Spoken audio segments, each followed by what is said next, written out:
55억의 비밀, 그날 모두 무너졌다. 30년. 한 여자가 시댁에 바친 시간입니다. 1만 950일. 그리고 26만 2800시간. 그녀는 매 순간 자신이 아닌 다른 사람을 위해 살았습니다. 그녀의 이름은 박수진. 55세. 한때는 꿈 많던 25살 새댁이었던 그녀가 오늘은 55억 원의 자산가로 당당하게 서 있습니다. 바다가 보이는 고급 북카페. 파도 소리가 시원하게 들려옵니다. 하지만 여러분, 이 이야기는 단순한 신데렐라 스토리가 아닙니다. 이것은 로또 당첨의 행운도, 갑작스러운 행운의 선물도 아닙니다. 이것은 한 여성이 자신의 존재 자체를 되찾기 위해 싸운 처절하고도 아름다운 해방의 기록입니다. 30년간 노예처럼 살다가 마침내 자신의 왕국을 되찾은 한 여인의 이야기입니다. 어쩌면 이 이야기는 당신의 이야기일 수도 있습니다. 당신의 어머니, 당신의 누나, 당신의 친구, 아니면 바로 당신 자신의 이야기일지도 모릅니다. 잔잔한 피아노 선율의 음악이 들려옵니다. 지금부터 여러분께 들려드릴 이야기는 누군가에게는 통쾌한 복수극으로, 누군가에게는 뼈아픈 위로로, 또 누군가에게는 경고의 메시지로 들릴 것입니다. 과연 당신이라면 30년을 기다릴 수 있었을까요? 아니, 30년을 견딜 수 있었을까요? 자, 이제 시작하겠습니다. 박수진, 그녀의 이야기를. 잔잔한 바람 소리가 귀를 간지럽힙니다. 결혼 초기, 순진한 희생의 시작. 1995년 봄. 서울 변두리의 작은 중국집. 수진 씨의 친정은 이곳에서 30년째 영업을 하고 있었습니다. 중국집 주방 소음, 불 지피는 소리, 냄비 소리. 아버지는 주방에서 짜장면을 볶고 어머니는 홀에서 손님을 맞으며 살았습니다. 가난하지는 않았지만 그렇다고 부유하지도 않은 평범한 서민 가정이었습니다. 90년대 감성의 잔잔한 멜로디가 흐른다. 어렸을 때부터 난 엄마 아빠가 일하는 모습을 보며 자랐어. 새벽 5시에 일어나서 밤 11시에 자는 엄마. 한 번도 쉬는 걸 본 적이 없었지. 그래서 난 다짐했어. 나는 꼭 엄마처럼 고생하지 않고 살겠다고. 25살의 수진 씨는 대학을 졸업하고 작은 회사에 취직했습니다. 격리 사원이었지만 그녀는 행복했습니다. 처음으로 자신의 통장에 월급이 찍히는 걸 보며 뿌듯해했습니다. 첫 월급날 120만 원. 그 돈으로 엄마한테 꽃다발을 사드렸어. 엄마는 울면서 기뻐하셨지. 우리 딸 다 컸네라고. 그때가 내 인생에서 가장 행복한 순간이었던 것 같아. 수진은 따뜻한 마음에 회상을 한다. 그해 가을, 수진 씨는 회사 선배의 소개로 한 남자를 만났습니다. 이준석, 32살 중견기업 과장. 키 180cm, 단정한 외모, 점잖은 말투. 수진은 첫 만남 때의 모습을 떠올려 본다. 첫인상이 정말 좋았어. 신사적이고 예의 바르고 뭔가 믿음직스러워 보였어. 세 번째 만남에서 그가 프로포즈했을 때 난 주저없이 그래 했지. 수진은 행복하였던 때를 떠올려 본다. 하지만 수진 씨는 몰랐습니다. 결혼 전 단 한 번도 시댁을 방문하지 않았다는 것이 얼마나 큰 실수였는지를. 결혼 3개월 전, 시댁 첫 방문 날. 서울 강북의 30평대 아파트. 겉으로 보기엔 평범한 중산층 가정이었습니다. 수지는 초인종을 눌렀다. 시어머니 문 열며 왔어? 들어와. 무표정한 톤. 문 닫는 소리. 시어머니 이영자. 당시 58세. 첫인상은 차갑고 날카로웠습니다. 수진 씨를 위아래로 훑어보는 그 눈빛은 마치 물건을 감정하는 것 같았습니다. 수지는 이런 긴장감이 불편했다. 시어머니가 퉁명스럽게 말한다. 앉아. 그래, 내가 우리 준서 며느리 될 애구나. 친정이 어디라고 했지? 아, 중국집. 부모님 두 분 다 일하시나 보네. 평가하는 듯한 톤. 수진 조심스럽게. 네, 어머님. 부모님께서 열심히 사시면서 저를 대학까지 보내주셨습니다. 집안이 좀 약하긴 한데 우리 준서가 좋다니까 뭐. 앞으로 우리 집안 식구처럼 열심히 하면 되지. 며느리는 시집 와서 다시 태어나는 거야. 알겠지? 강압적인 톤. 그 말이 칭찬인 줄 알았어. 식구처럼이라는 말이 따뜻하게 들렸거든. 하지만 그건 우리 집 일꾼처럼 일해라라는 뜻이었다는 걸 나중에 알았지. 너무 늦게. 쓴 웃음. 그날 저녁 시댁에서 저녁 식사를 했습니다. 시아버지, 시어머니, 남편 준서, 그리고 시누이 1명, 시동생 1명. 총 6명이 식탁에 둘러앉았습니다. 식기 부딪히는 소리. 시누이가 건방진 톤으로 말했다. 오빠, 이 사람이 옳게요? 어머, 생각보다 평범하네. 나는 오빠가 좀 더 예쁜 사람 만날 줄 알았는데. 비웃는 듯한 웃음. 시동생은 무관심하게 인사를 건넸다. 형수님 안녕하세요. 저 대학생이에요. 잘 부탁드려요. 성의 없는 인사. 수진 씨는 억지로 미소를 지었습니다. 하지만 마음 한구석이 불편했습니다. 뭔가 이 집안의 분위기가 차갑고 날카로웠습니다. 그날 밤 준서 오빠한테 물어봤어. 오빠, 어머님이 좀 무섭지 않아? 그랬더니 오빠는 웃으면서 그랬어. 우리 엄마 원래 그래. 속은 따뜻한 사람이야. 걱정 마. 난 그 말을 믿었어. 바보같이. 한숨. 1995년 11월 23일. 수진 씨와 준서 씨는 결혼식을 올렸습니다. 작은 예식장, 100명의 하객. 화려하지 않았지만 따뜻한 결혼식이었습니다. 결혼식 축하 음악이 모두를 화롤경으로 몰아넣는다.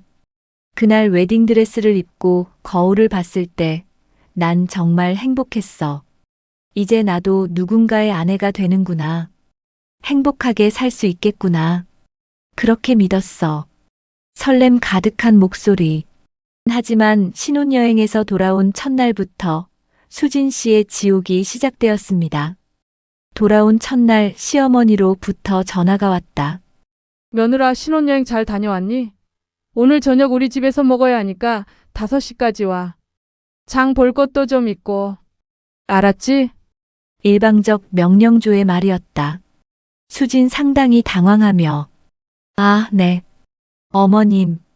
그런데 오늘은 좀 피곤해서 시어머니가 다짜고짜 짜증을 내었다. 뭐?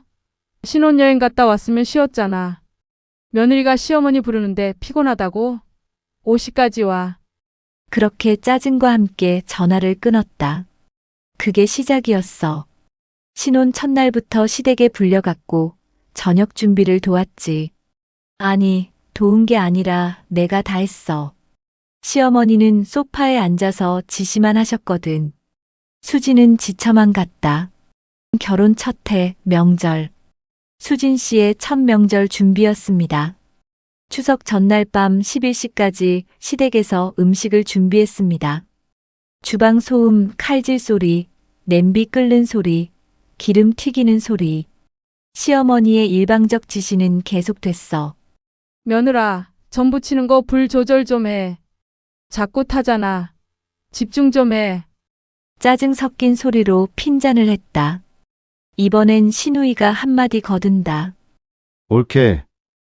고사리 무침 있자. 강 보고 했어? 다시 해야겠다. 수진 작은 목소리로. 아, 죄송합니다. 제가 다시 하겠습니다.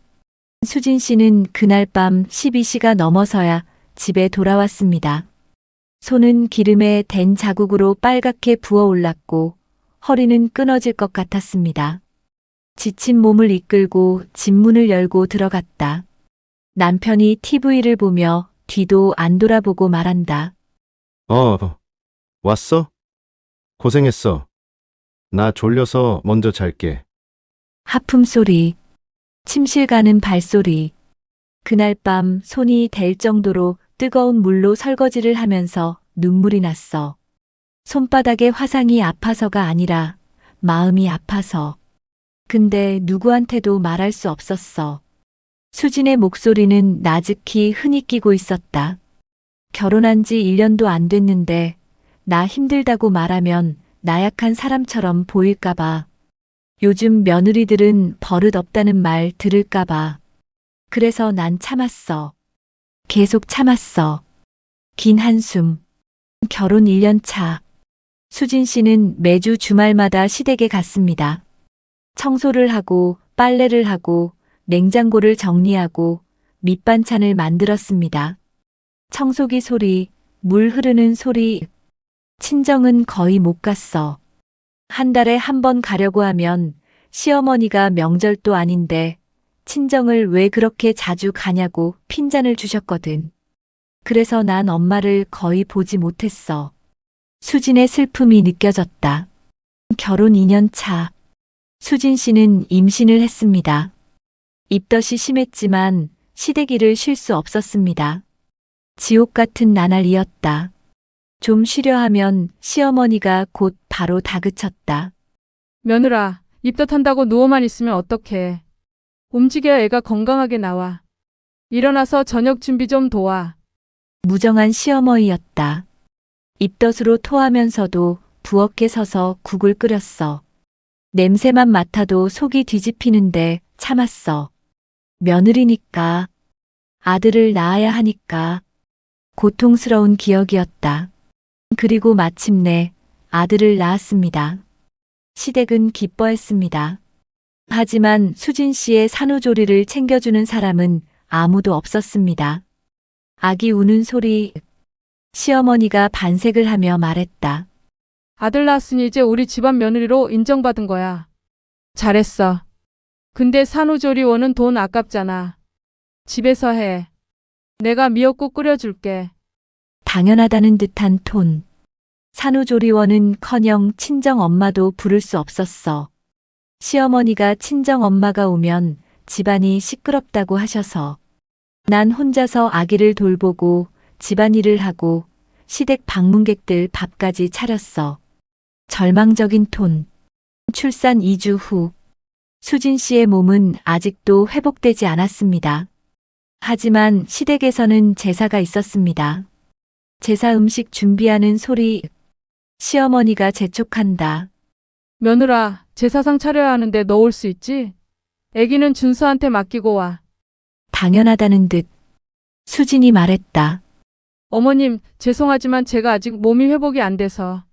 시어머니 화를 내며. 뭐? 얘 하나 낳았다고 그렇게 약해? 옛날 사람들은 애 낳고 바로 일했어. 제사는 우리 집안 대대로 내려오는 중요한 행사야. 와. 강압적인 목소리. 그날 난 피가 나는 몸을 이끌고 시댁에 갔어.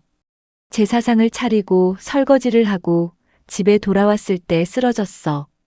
산후풍이 왔고 무릎과 손목이 지금도 아파. 울음 섞인 목소리. 이렇게 수진 씨의 결혼 초기 5년이 흘러갔습니다. 그녀는 서서히 자신을 잃어가고 있었습니다. 거울을 볼 때마다 낯선 여자가 보였습니다. 거울 보는 소리. 20대 후반인데 40대처럼 보였어. 얼굴에는 주름이 생기고 머리카락은 빠지고 눈빛은 죽어 있었어. 나는 어디로 간 걸까? 25살에 그 봤던 수진이는 어디로 사라진 걸까? 긴 침묵. 하지만 진짜 지옥은 이제 시작이었습니다. 두 번째 이야기 제목 3년간의 병수발 그중 첫 번째 실현. 2008년 12월 15일. 겨울. 그날은 평범한 월요일 아침이었습니다. 더욱 깊고 슬픈 피아노와 첼로 선율. 오전 7시. 수진 씨는 아들 학교 준비를 시키고 있었습니다. 그때 남편의 전화가 울렸습니다. 긴급하게 전화벨 소리가 귀를 때린다. 남편이 다급하게 말했다. 여보, 큰일 났어. 엄마가 쓰러지셨대. 지금 119가 모시고 병원 가고 있어. 빨리 병원으로 와. 순간 수지는 패닉 상태에 빠졌다. 그 순간 심장이 멎는 것 같았어. 시어머니를 좋아한 건 아니지만 그래도 사람이 쓰러졌다는데 가슴이 철렁했지. 뇌경색. 시어머니는 오른쪽 뇌혈관이 막혀 쓰러지셨습니다. 왼쪽 팔다리가 마비되고 언어 장애까지 왔습니다. 응급실 소음이 들리며 각종 의료기기 소리와 다급한 사람들의 발걸음 소리가 귀를 자극한다. 진단을 마친 의사가 청진기를 내려놓으며 말한다. 보호자님, 환자분은 당분간 입원 치료가 필요합니다. 회복까지는 최소 6개월에서 1년, 길면 그 이상 걸릴 수 있습니다.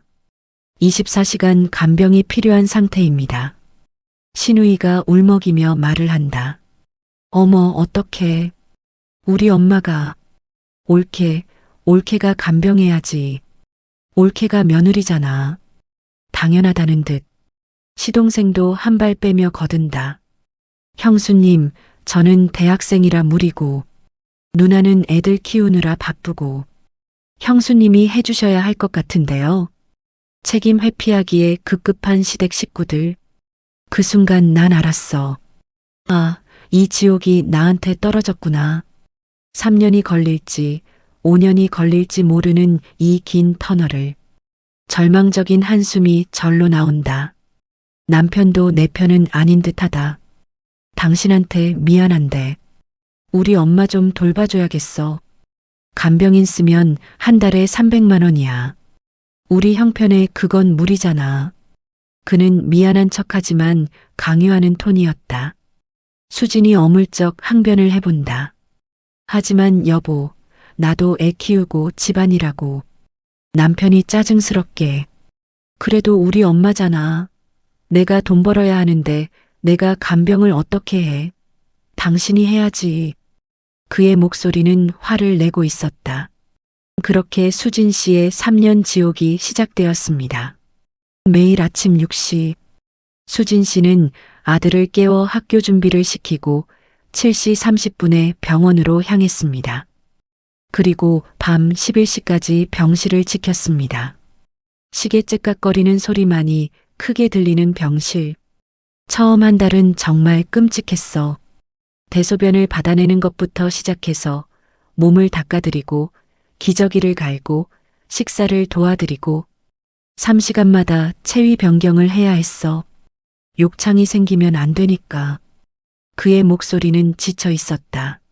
새벽 2시. 병실. 수진 씨는 간이 침대에서 잠깐 눈을 붙였다가 깼습니다. 침대 삐걱거리는 소리. 시어머니가 약하게 하지만 짜증 섞인 소리로 면을 언어장애로 어눌하게. 수진 잠결에. 네, 어머님. 어디 불편하세요? 시어머니가 짜증스런 톤으로 말한다. 물. 차가워. 다시. 수진이 혼잣말을 한다. 물을 다시 가져왔는데 미지근하다고 화를 내셨어. 얼음물을 가져오면 너무 차갑다고 하시고 온수를 가져오면 뜨겁다고 하시고 딱 맞는 온도를 찾기까지 7번을 왔다 갔다 했어. 그리곤 혼자 울먹인다. 어느 날 새벽, 시어머니께서 갑자기 화를 내시며 물컵을 던지셨습니다. 컵 깨지는 소리가 새벽의 정적을 깨웠다. 시어머니는 화를 내며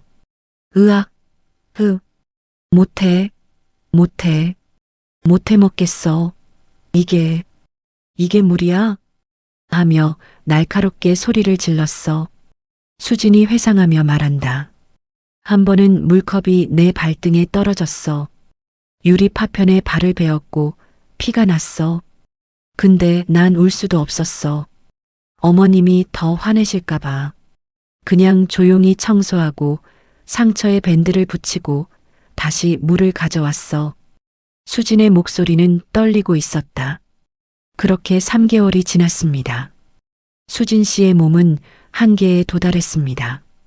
체중은 10kg나 빠졌고 만성불면증에 시달렸습니다. 거울을 볼 때마다 충격이었어. 38살인데 58살처럼 보였어. 눈 밑 다크서클은 시퍼렇고 머리카락은 한 움큼씩 빠지고 손등은 주름투성이에 피부는 푸석푸석. 긴 한숨. 그런데 더 충격적인 것은 가족들의 반응이었습니다. 남편이 어머니의 병실을 방문했어. 엄마, 괜찮으세요? 제가 회사 일 때문에 자주 못 와서 죄송해요. 수진을 돌아보며 당신, 엄마 잘 돌봐줘. 나 먼저 갈게. 무책임하게 내뱉고는 문을 닫고 나가버렸다. 5분. 딱 5분 있다가 갔어. 담배 한 대 피울 시간도 안 되는 그 짧은 시간. 근데 나는 여기서 16시간씩 있는데. 허탈한 웃음. 신우이는 전화로. 올케, 고생 많아. 우리 엄마 잘 부탁해. 나는 애들 봐야 해서 못 가. 이해하지? 형식적으로 인사하며 빨리 끊어버렸어. 시동생도. 형수님, 저 요즘 취업 준비 때문에. 주말에 한번 갈게요.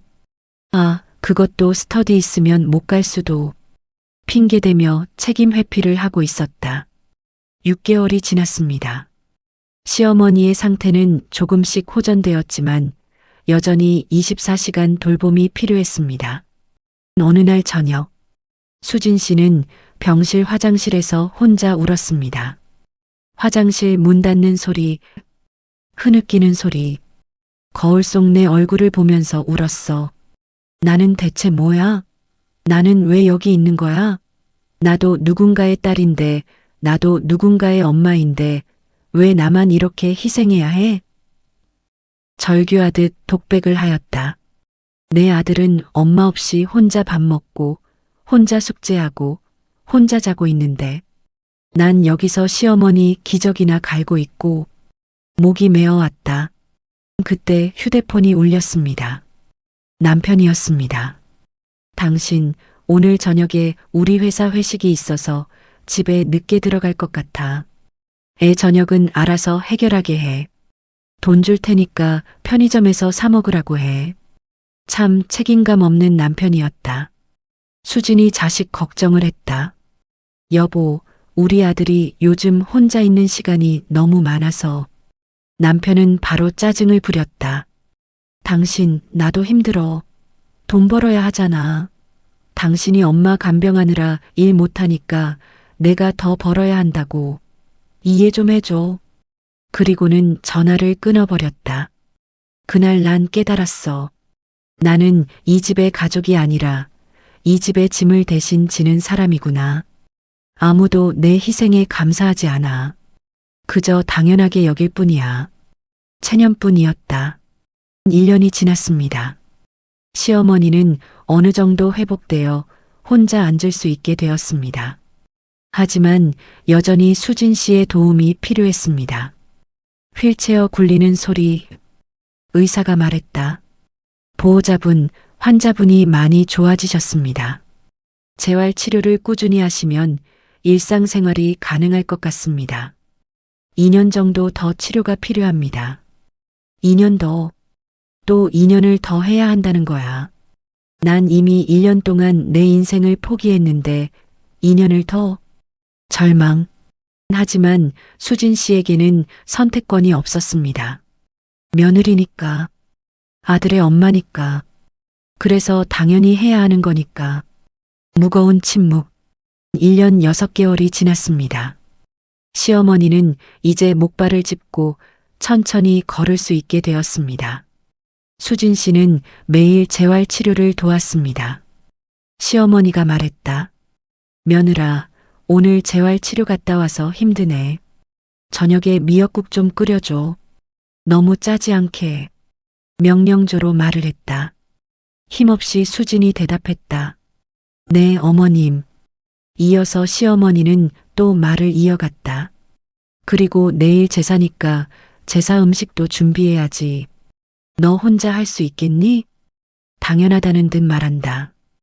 그 순간 분노가 치밀어 올랐어. 감사합니다. 한마디 없이 또 일을 시키는 거야. 마치 나는 고용된 간병인처럼. 분노와 슬픔, 2년이 지났습니다. 시어머니는 거의 회복되었습니다. 이제 혼자 걸을 수 있고 간단한 집안일도 할 수 있게 되었습니다. 의사가 말했다. 환자분 정말 많이 좋아지셨습니다. 보호자분의 헌신적인 간병 덕분입니다. 수고 많으셨습니다. 진심 어린 칭찬을 해왔다. 퇴원날, 시댁 가족들이 모두 병원에 왔습니다. 웅성거리는 소리, 신우이. 엄마, 다행이다. 이제 건강해지셨네. 옳게 고생 많았어. 형식적인 인사를 건네왔다. 시동생도, 형수님, 수고하셨어요. 덕분에 우리 엄마가 회복하셨네요. 역시 형식적이다. 남편도 말했다. 당신 정말 고생했어. 우리 엄마 이렇게까지 돌봐줘서 고마워. 가볍게, 고맙다고? 그게 전부야? 내가 3년 동안 내 인생을 포기하고 내 건강을 망치고 내 아들을 방치하면서까지 간병했는데 그냥 고마워 한마디로 끝? 억울함과 분노가 차오른다. 집으로 돌아가는 차 안. 수진 씨는 창밖을 보며 눈물을 흘렸습니다. 3년, 1095일, 26,280시간. 난 그 시간을 시어머니를 위해 바쳤어. 근데 아무도 나를 위로하지 않았어. 아무도 내 희생을 알아주지 않았어. 나오는 울음을 가까스로 참았다. 그날 밤 거울을 봤어. 41살인데 60살처럼 보였어. 내 청춘이 사라졌어. 돌이킬 수 없이. 하지만 시댁의 요구는 끝나지 않았습니다. 오히려 더 큰 요구가 기다리고 있었습니다. 시어머니가 회복한 지 6개월 후, 이번에는 시동생이 문제였습니다. 두 번째 착취, 시동생의 유학 자금. 2012년 봄, 시어머니가 회복한 지 6개월이 지났습니다. 수진 씨는 겨우 일상으로 돌아올 수 있을 거라 기대했습니다. 긴장감이 감도는 음악이 흐른다. 3년 만에 처음으로 평범한 아침을 맞았어.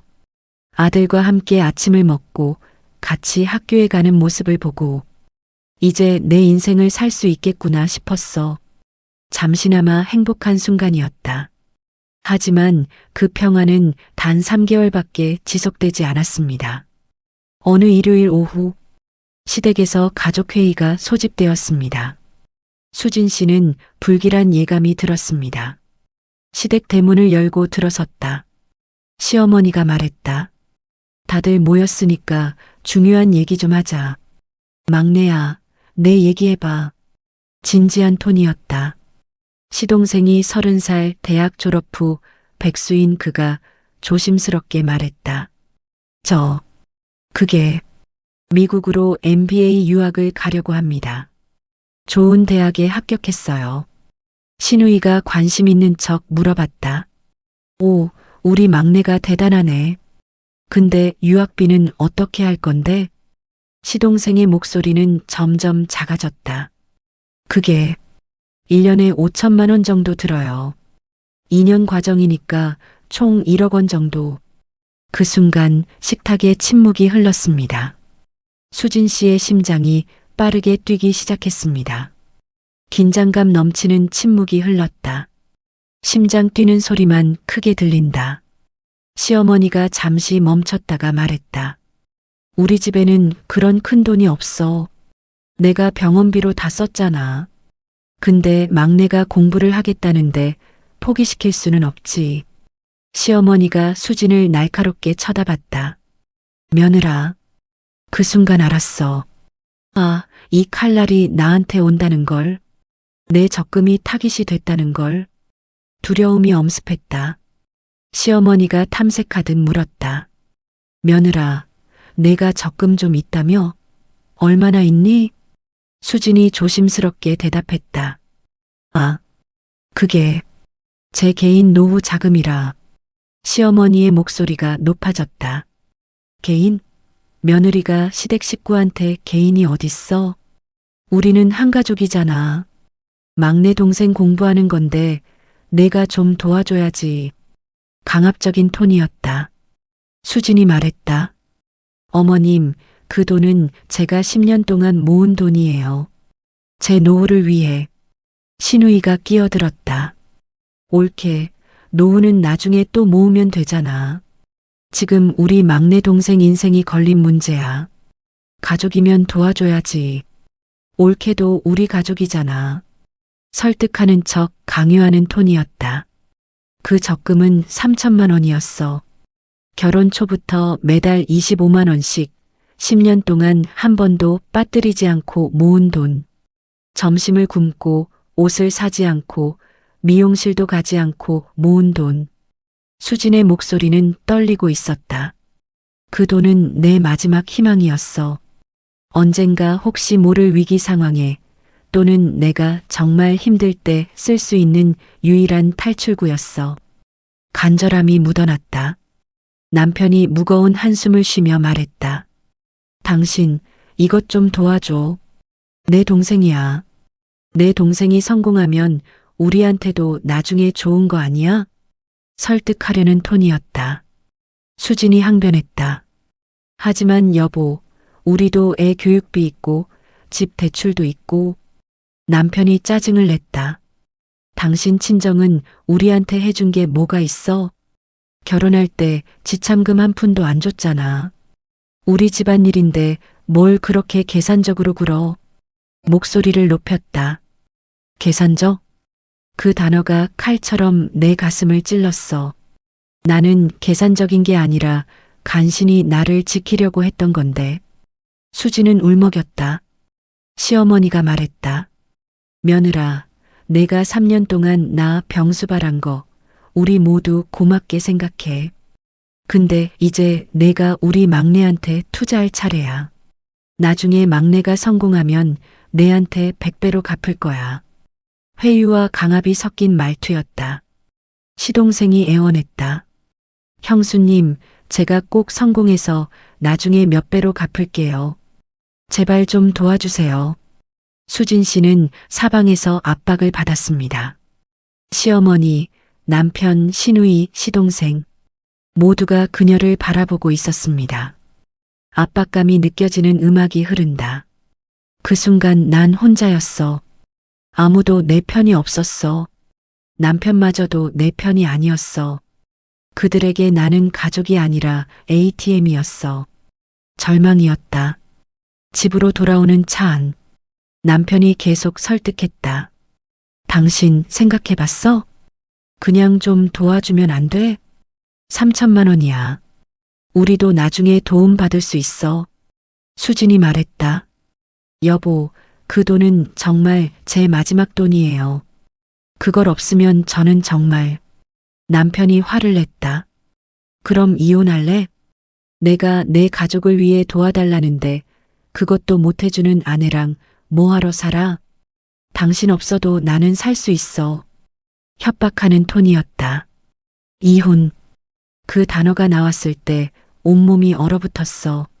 15년을 함께 산 남편이 3천만 원 때문에 나를 버리겠다고 했어. 충격이었다. 그날 밤 수진 씨는 잠을 이루지 못했습니다. 창밖을 보며 눈물을 흘렸습니다. 밤소음, 빗소리와 바람소리가 들린다. 엄마한테 전화를 걸까 생각했어. 하지만 엄마도 돈이 없다는 걸 알잖아. 엄마한테 짐이 되고 싶지 않았어. 친구들한테도 말할 수 없었어. 창피해서 흐느끼는 소리가 났다. 일주일 후 수진 씨는 은행에 갔습니다. 은행 문을 연다. 은행원이 안타까운 톤으로 말했다. 고객님, 적금 해지하시는 거죠? 10년 만기 전에 해지하시면 이자가 많이 깎입니다만. 수진이 무기력하게 말했다. 괜찮습니다. 해지해 주세요.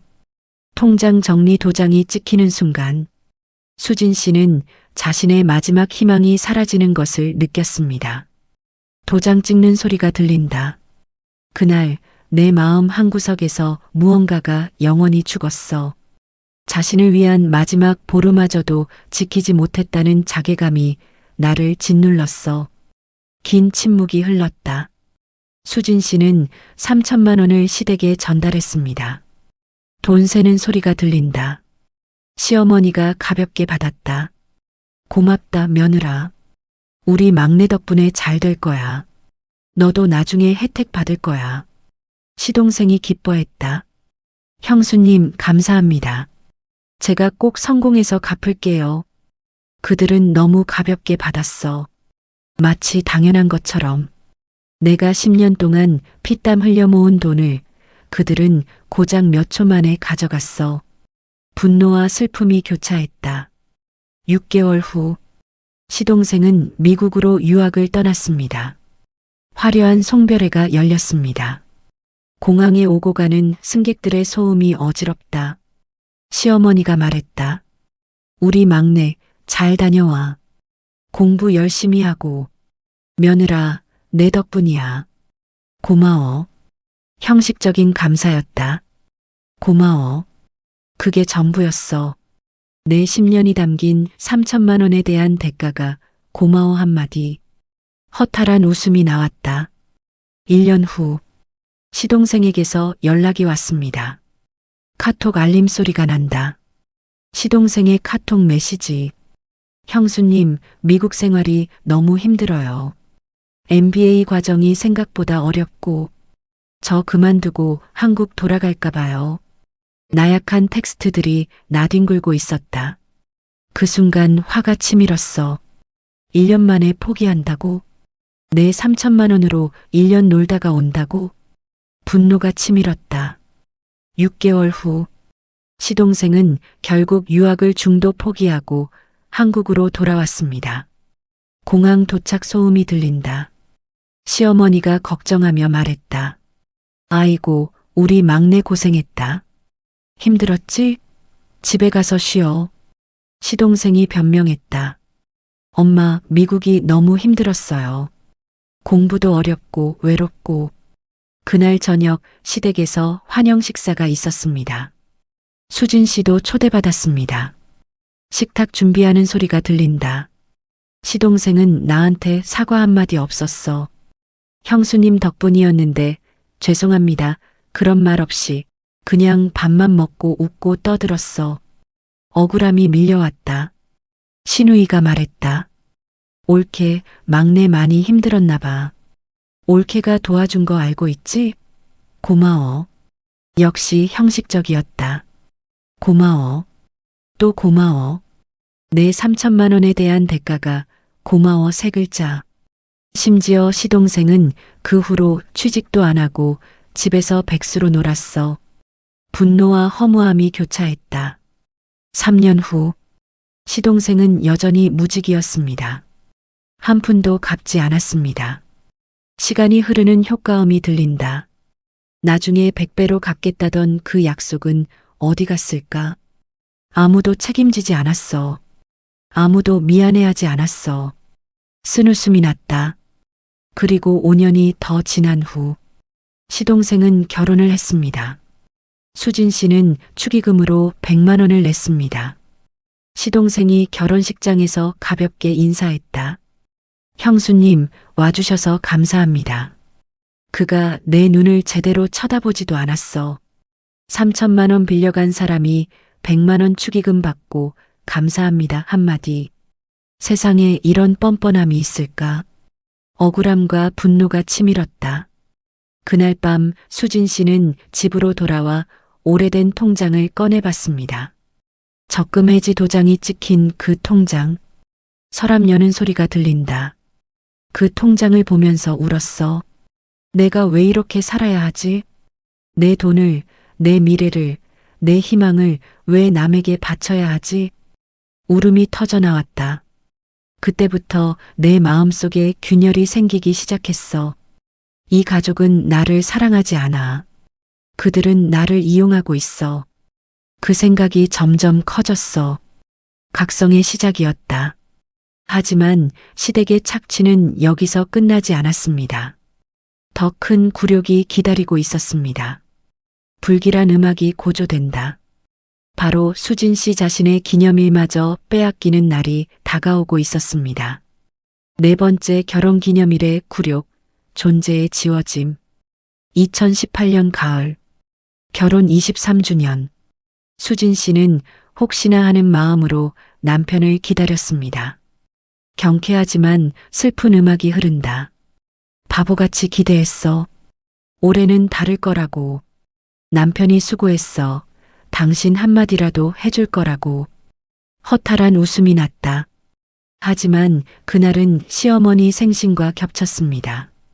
9월 28일, 수진 씨의 결혼 기념일이자 시어머니의 생신이었습니다. 이틀 전 시누이에게서 전화가 왔습니다. 전화벨 소리가 울린다. 시누이가 얄미운 톤으로 말했다. 올케, 이번 주말에 우리 엄마 생신이잖아.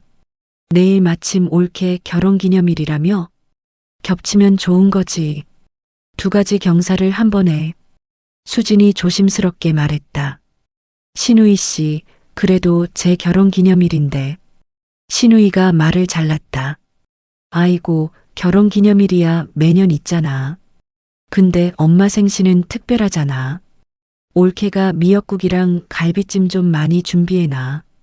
우리 친척들도 많이 올 거야. 당연하다는 듯 말했다.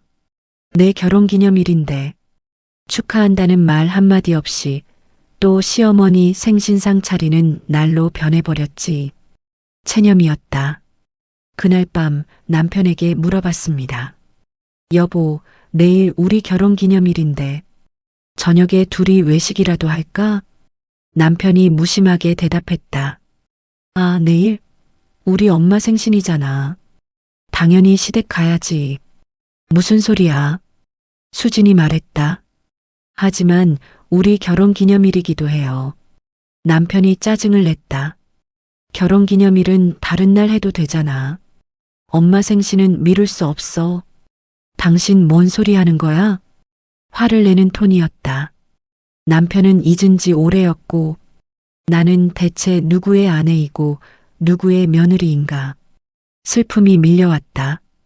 결혼기념일 당일 수진 씨는 새벽 5시에 일어났습니다. 시댁 생신상을 준비하기 위해서였습니다.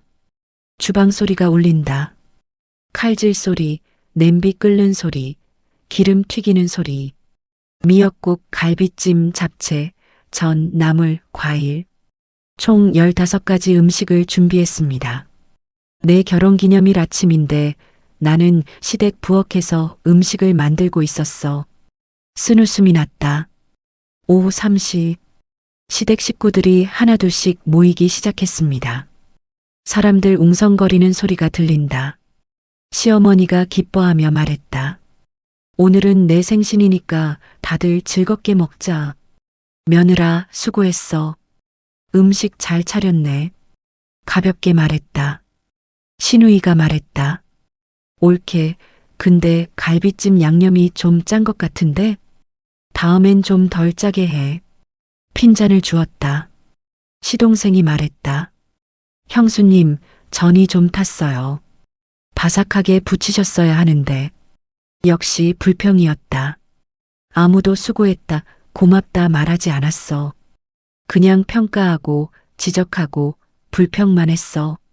억울함이 치밀었다. 저녁 식사가 시작되었습니다. 식구들이 모두 식탁에 둘러앉았습니다. 식기 부딪히는 소리가 들린다. 시어머니가 말했다. 자, 오늘은 내 73번째 생신이야. 다들 건강하게 이렇게 모여서 고맙다. 건배. 모두가 박수를 치고 웃었습니다. 박수 소리와 웃음소리가 들린다. 하지만 아무도 수진 씨의 결혼 기념일을 언급하지 않았습니다. 23년 전 오늘 나는 이 집으로 시집 왔어. 23년이라는 세월. 근데 아무도 기억하지 않았어. 목이 메었다. 식사 중간에 남편이 일어나 말했다. 엄마, 생신 축하드립니다. 항상 건강하세요. 그리고 수진을 보지도 않았습니다. 수진이 작은 목소리로 말했다. 여보, 오늘 우리 결혼 기념일이기도 한데.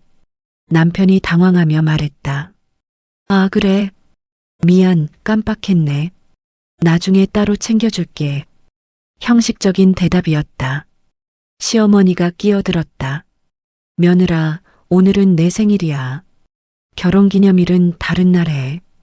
오늘은 나한테 집중해야지. 당연하다는 듯 말했다. 그 순간 깨달았어. 나는 이 집에서 투명 인간이구나. 내 존재는, 내 기념일은, 내 감정은 아무 의미가 없구나. 절망이었다. 식사가 끝나고 설거지를 했습니다.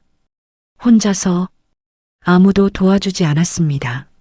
물 흐르는 소리, 그릇 부딪히는 소리가 들린다. 설거지를 하면서 눈물이 났어. 23년 전 오늘 웨딩드레스를 입고 행복해하던 나는 어디로 갔을까? 흐느낌이 터져 나왔다. 밤 10시, 겨우 집에 돌아왔습니다. 남편은 소파에 누워 TV를 보고 있었습니다. TV 소리가 들린다. 수진이 물었다.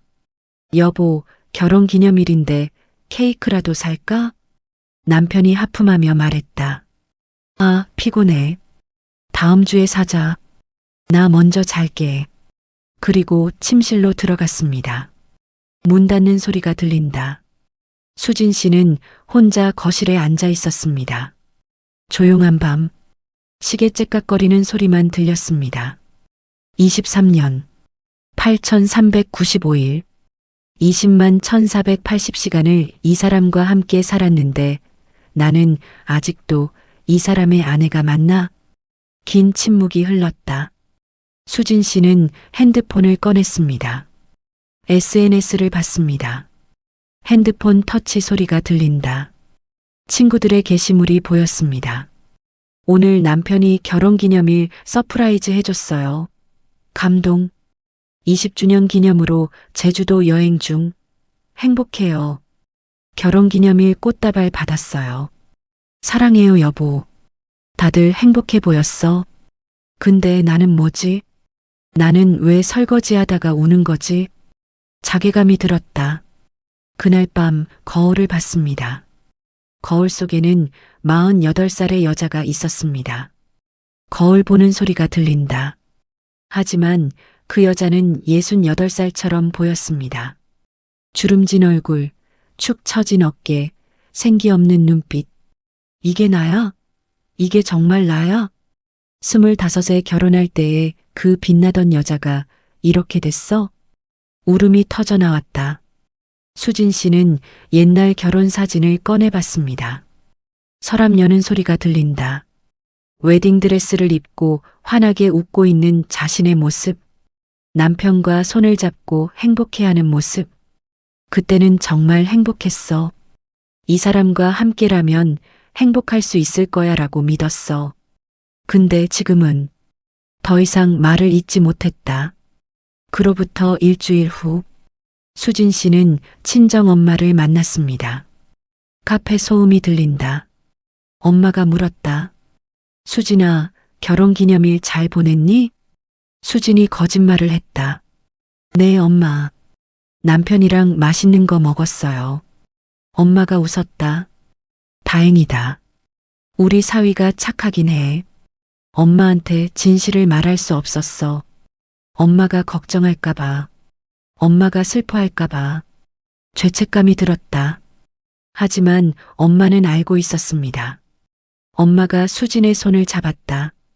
수진아, 혹시 시댁에서 힘든 일 있니? 수진이 고개를 저었다. 아니에요, 엄마. 괜찮아요. 엄마가 한숨을 쉬었다. 엄마는 다 알아. 내 얼굴만 봐도 알아. 많이 힘들지? 수진의 눈에서 눈물이 흘렀다.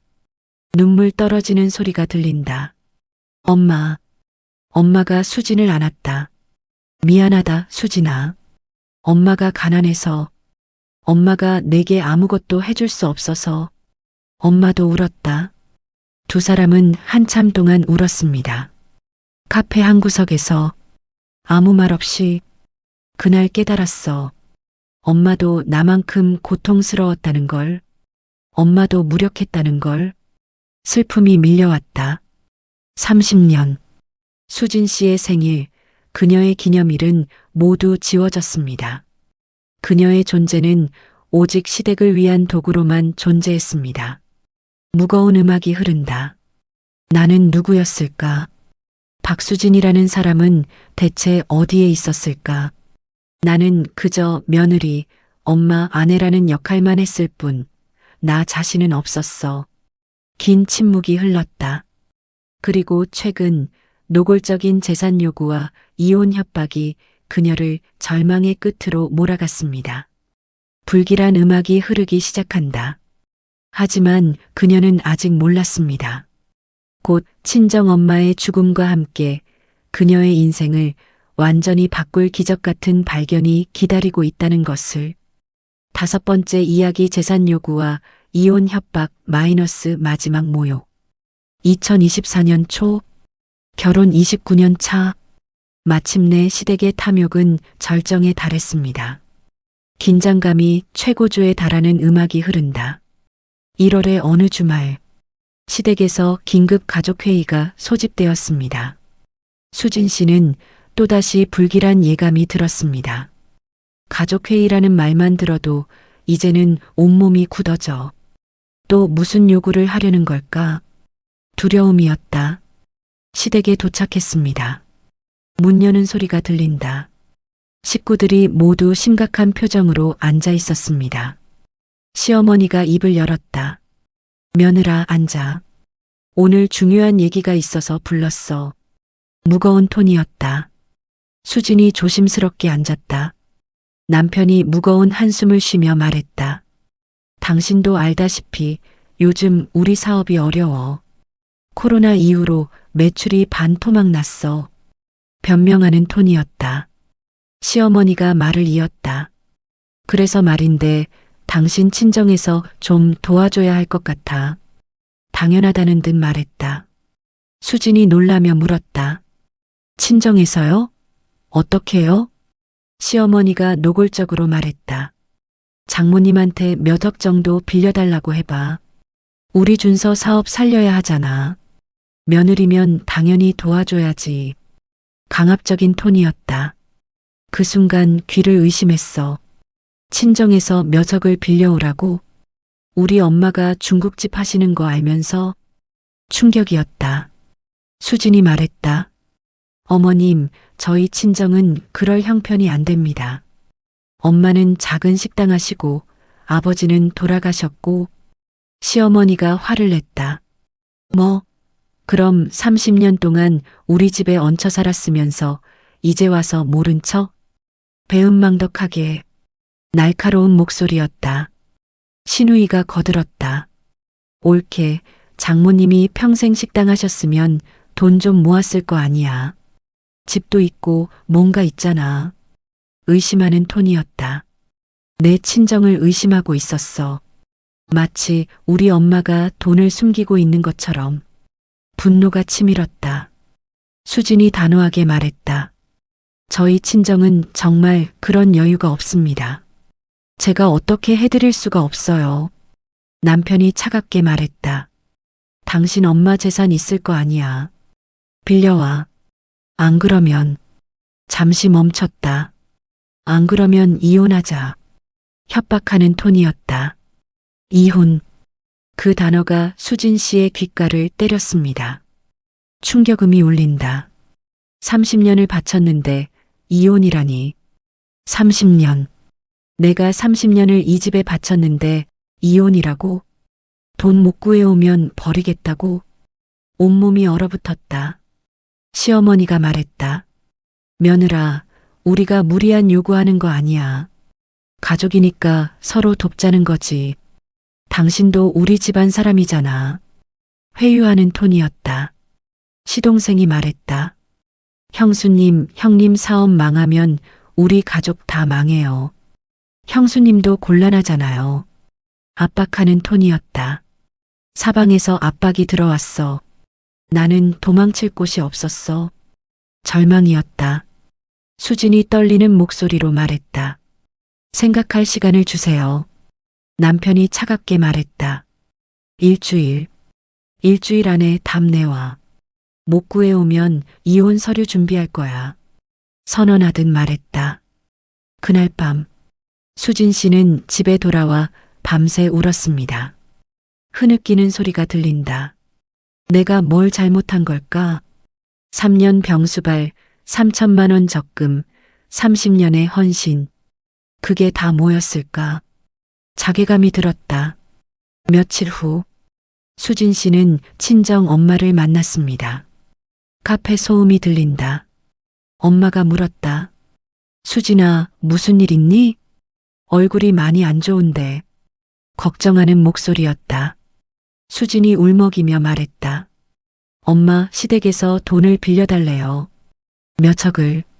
엄마가 놀라며 말했다. 뭐? 몇억? 우리가 어디서 그런 돈을? 당황한 목소리였다. 수진이 고개를 숙였다. 제가 못 구해오면 이혼하겠대요. 엄마가 분노했다. 뭐라고? 이혼? 그 사람들이 미쳤어? 30년을 함께 살았는데 돈 때문에 이혼? 화가 난 목소리였다. 엄마가 한참을 생각하더니 말했다. 수진아, 엄마가 집을 팔까? 수진이 깜짝 놀라며 말했다. 엄마, 그러면 엄마는 어디서 살아요? 엄마가 눈물을 흘리며 말했다. 괜찮아. 엄마는 어디서든 살 수 있어. 근데 내가 이혼하면 어떡해? 애처로운 목소리였다. 그 순간 깨달았어. 엄마도 나만큼 무력하다는 걸. 엄마도 나를 지켜줄 수 없다는 걸. 슬픔이 밀려왔다. 수진이 엄마의 손을 잡았다. 엄마, 괜찮아요. 제가 알아서 할게요. 엄마는 걱정하지 마세요. 안심시키는 목소리였다. 하지만 수진 씨는 방법이 없었습니다. 돈도 없고 도움을 청할 곳도 없었습니다. 무거운 침묵이 흘렀다. 일주일 후, 수진 씨는 시댁으로 갔습니다. 발걸음이 무거웠다. 식구들이 기다리고 있었습니다. 남편이 물었다. 어떻게 됐어? 돈 구했어? 냉정한 톤이었다.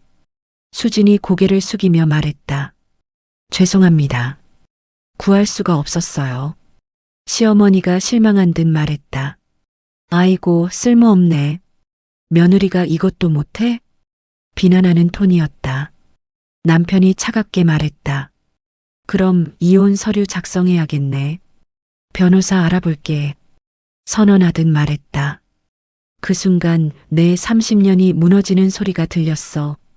충격이었다. 수진이 떨리는 목소리로 물었다. 30년을 함께 살았는데 돈 때문에 저를 버리는 거예요? 남편이 대답했다. 당신이 나를 안 도와주잖아. 가족인데 도와줘야지. 당연하다는 듯 말했다. 신우이가 말했다. 옳게, 이혼하면 옳게도 곤란하잖아. 위자료도 못 받을걸? 우리 오빠가 사업 실패해서 돈 없거든. 비웃듯 말했다. 그들은 내가 빈손으로 쫓겨날 거라고 확신하고 있었어. 30년을 헌신한 대가가 이혼과 빈손뿐이라고. 분노와 절망이 교차했다. 그날 밤, 수진 씨는 집으로 돌아와 한없이 울었습니다. 울음소리가 들린다. 나는 이제 어떻게 살아야 하지? 50대 중반의 나이에 기술도 없고 경력도 없고 돈도 없는 내가. 두려움이었다. 바로 그때 전화벨이 울렸습니다. 전화벨 소리가 울린다. 친정 이모였습니다. 수진이 전화를 받았다. 여보세요? 이모가 울먹이는 목소리로 말했다. 수진아, 엄마가 쓰러지셨어. 빨리 병원으로 와. 급박한 목소리였다. 엄마. 수진 씨는 정신이 아득해졌습니다. 충격음이 울린다. 급하게 병원으로 달려갔습니다. 발소리, 급한 호흡소리가 들린다. 병원 복도, 의사가 나왔습니다. 보호자분이세요? 수진이 다급하게 대답했다. 네, 제가 딸입니다. 의사가 무거운 표정으로 말했다. 환자분께서 심근경색으로 쓰러지셨습니다. 현재 중환자실에 계시는데 상태가 좋지 않습니다. 안타까운 목소리였다. 엄마가, 내 유일한 편이었던 엄마가. 두려움이 엄습했다. 수진 씨는 중환자실 앞에서 기도했습니다. 엄마, 제발, 제발 괜찮아야 해요. 엄마 없으면 나는 정말 혼자야. 간절한 기도였다. 하지만 3일 후, 엄마는 수진의 손을 잡은 채 조용히 숨을 거두셨습니다. 심장 박동 소리가 멈춘다. 엄마. 수진 씨의 절규가 병원 복도에 울려 퍼졌습니다. 울부짖는 소리가 들린다. 내 인생의 마지막 빛이 꺼졌어. 엄마가 떠나고 나는 완전히 혼자가 됐어. 절망이었다. 하지만 수진 씨는 아직 몰랐습니다. 엄마가 남긴 것이 눈물만이 아니라는 것을. 엄마가 30년 동안 딸을 위해 준비한 거대한 선물이 기다리고 있다는 것을. 미스터리한 음악이 흐르기 시작한다. 그것은 수진 씨의 인생을 완전히 뒤바꿀 55억 원의 비밀이었습니다. 5억의 발견. 수진은 어머니의 장례를 치렀습니다. 작은 장례식장. 조문객도 많지 않았습니다. 식장엔 슬픈 음악이 흐르고 있다. 장례식장엔 시댁 식구들은 한 명도 오지 않았습니다. 남편한테 전화했어. 엄마가 돌아가셨어요. 장례식에 와주세요. 남편은 짧게 대답했어. 남편의 목소리가 들린다. 미안, 회사 일 때문에 못 갈 것 같아. 조의금은 보낼게. 냉정한 톤이었다. 기대도 하지 않았다. 조의금 10만 원이 문자로 왔어. 30년 시어머니 10만 원. 허탈한 웃음이 났다. 3일장을 치르고 수진 씨는 텅 빈 친정집으로 돌아왔습니다. 문 여는 소리가 들린다. 엄마의 냄새가 남아있는 집. 엄마가 앉아 계시던 소파. 엄마가 요리하시던 부엌. 엄마가 없는 이 집은 너무 조용했어. 무섭도록 조용했어. 슬픔이 밀려왔다. 수진 씨는 엄마의 방으로 들어갔습니다. 발걸음 소리가 들린다. 옷장을 열었습니다. 엄마의 옷들이 걸려 있었습니다. 옷장 여는 소리가 들린다. 수진이 엄마의 옷을 꺼내 안았다. 엄마 냄새가 났어. 엄마가 쓰시던 비누 냄새가. 울음이 터졌다. 유품을 정리하기 시작했습니다. 서랍을 하나씩 열었습니다. 서랍 여는 소리가 들린다. 낡은 사진들, 오래된 편지들, 그리고 맨 아래 서랍에서 낡은 금고가 나왔습니다. 작은 금고였습니다. 자물쇠가 채워져 있었습니다. 이게 뭐지? 수지는 금고를 꺼냈다. 금고 위에 편지 한 통이 붙어 있었습니다. 수진이에게 엄마의 손글씨였습니다. 편지 펼치는 소리가 들린다. 떨리는 손으로 편지를 펼쳤습니다. 미스터리하고 조심스러운 음악이 흐른다. 수진이 편지를 읽기 시작했다. 엄마의 목소리로 편지가 낭독된다. 내 딸 수진아. 엄마는 내가 시집가서 얼마나 고생하는지 다 알고 있었다. 내가 힘들까봐 감히 아는 척도 못했지만 엄마는 평생 너를 위한 울타리를 만들고 있었단다. 수진의 눈에서 눈물이 흘렀다. 젊은 시절 내 아버지가 모르게 작게 버리던 비자금. 그리고 아버지가 돌아가신 후 엄마가 혼자 시작한 김치 사업. 엄마는 새벽 3시에 일어나 김치를 담갔어. 백화점에, 마트에, 식당에 납품하면서 악착같이 돈을 모았단다. 그 돈은 오직 너를 위한 거였어. 수지는 흐느끼기 시작했다. 편지가 계속되었다. 하남은행 본점에 대여 금고가 있어. 번호는 1123. 열쇠는 이 금고 안에 있단다. 수진이 금고를 열었다. 금고 여는 소리가 들린다. 금고 안에는 은행 대여금고 열쇠가 있었습니다. 그리고 작은 쪽지. 이 돈은 내가 내 인생의 주인이 될 수 있는 무기다. 절대 죄책감 갖지 말고 오직 너의 행복을 위해 써라. 시댁에 한 푼도 주지 마라. 이건 내 거야, 수진아. 엄마가 못해준 말. 사랑한다, 내 딸. 편지는 눈물로 얼룩졌습니다. 눈물 떨어지는 소리가 들린다. 엄마. 수지는 편지를 가슴에 안고 한참을 울었습니다. 울음소리가 들린다. 엄마가 나를 지켜주고 있었어. 내가 모르는 사이에 엄마는 나의 탈출구를 만들고 있었어. 감동이 밀려왔다. 다음 날 아침, 수진 씨는 하남은행 본점으로 향했습니다. 발걸음 소리, 은행 문 여는 소리가 들린다. 심장이 미친 듯이 뛰었습니다. 심장 뛰는 소리가 크게 들린다. 대여금고실 어디 있나요? 은행원이 안내했다. 지하 1층입니다. 안내해 드리겠습니다. 지하로 내려가는 발걸음 소리가 들린다. 대여금고실. 은행원이 번호를 확인했다. 1123번 맞으시죠? 신분증 확인 부탁드립니다. 수진이 신분증을 건넸다. 은행원이 확인 후 금고를 열었다. 금고 문 여는 소리가 들린다. 고객님, 확인하시겠습니까? 수진이 떨리는 손으로 금고 안을 들여다봤다. 서류 봉투가 여러 개 있었습니다. 수진이 서류를 꺼냈다. 서류 펼치는 소리가 들린다. 은행원이 친절하게 설명했다. 고객님, 여기 자산 목록을 확인해 주십시오. 통장에 현금 30억 원. 충격음이 울린다. 그리고 서울 강남권 소형 상가 건물의 등기권리증입니다. 현재 시가로 약 25억 원 정도 됩니다. 수진의 입이 떡 벌어졌다. 어머님께서 30년 전부터 고객님 명의로 명의신탁 방식으로 관리해 오셨습니다. 모두 합쳐 약 55억 원 규모입니다. 55억. 그 숫자가 수진의 귀를 때렸다. 55억 원. 수진은 그 자리에 주저앉을 뻔했다. 55억 원. 내가 평생 벌어보지 못했을 돈.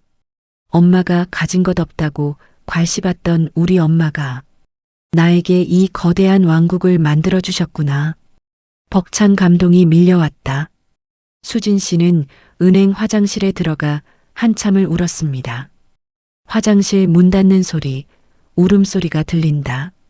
슬픔과 감사, 그리고 처음 느껴보는 해방감이 한꺼번에 밀려왔습니다. 엄마 고마워. 엄마 사랑해. 엄마가 나를 구해줬어. 울음과 웃음이 섞였다. 1시간 후, 수진 씨는 통장을 손에 쥐고 은행을 나왔습니다. 발걸음 소리가 들린다. 바깥 햇살이 눈부셨습니다. 그 햇살이 너무 아름다웠어. 30년 만에 처음 느껴보는 자유의 빛이었어. 희망찬 음악이 흐르기 시작한다.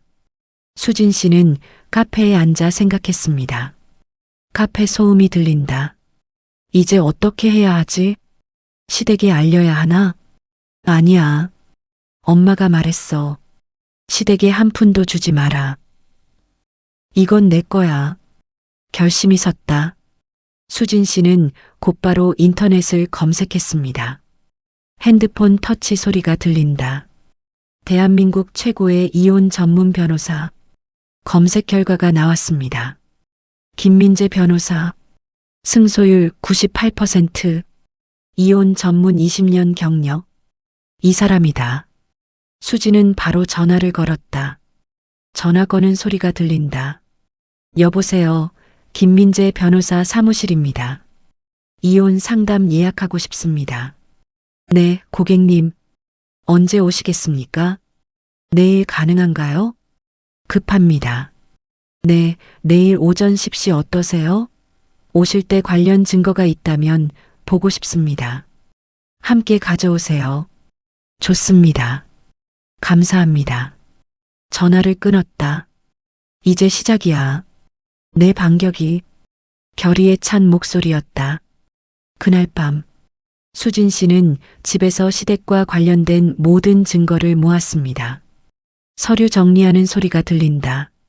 병수발 3년 간병 기록, 시동생 유학 자금 3천만 원 이체내요. 결혼 30년간의 가사 노동 일지.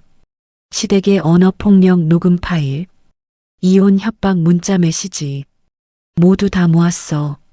30년간의 증거를. 준비는 끝났다. 다음 날 아침. 수진 씨는 김민재 변호사 사무실로 향했습니다. 서울 강남의 고층 빌딩.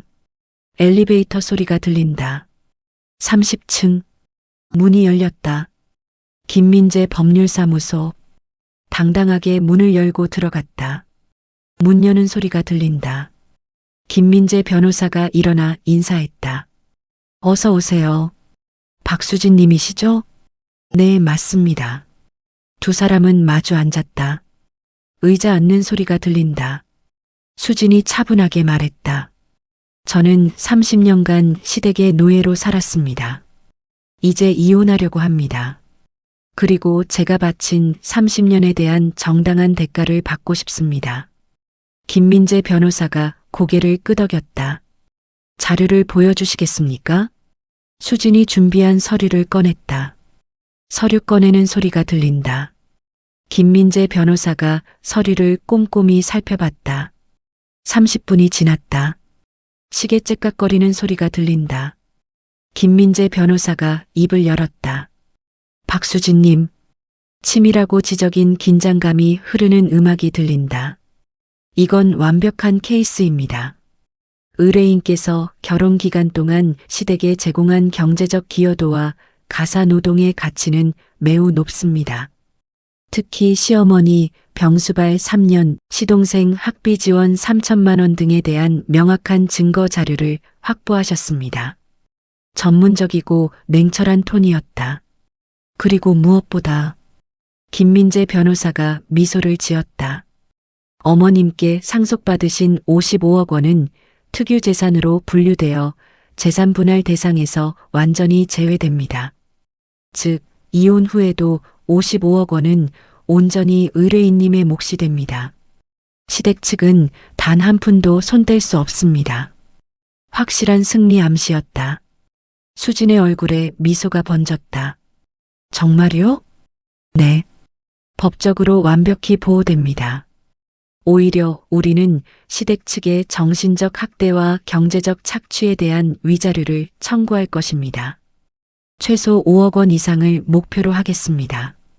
자신감 넘치는 톤이었다. 수진이 결의에 찬 목소리로 말했다. 변호사님, 제가 30년간 시댁에 바친 돈과 노동력에 대한 위자료를 최대한으로 청구해 주세요.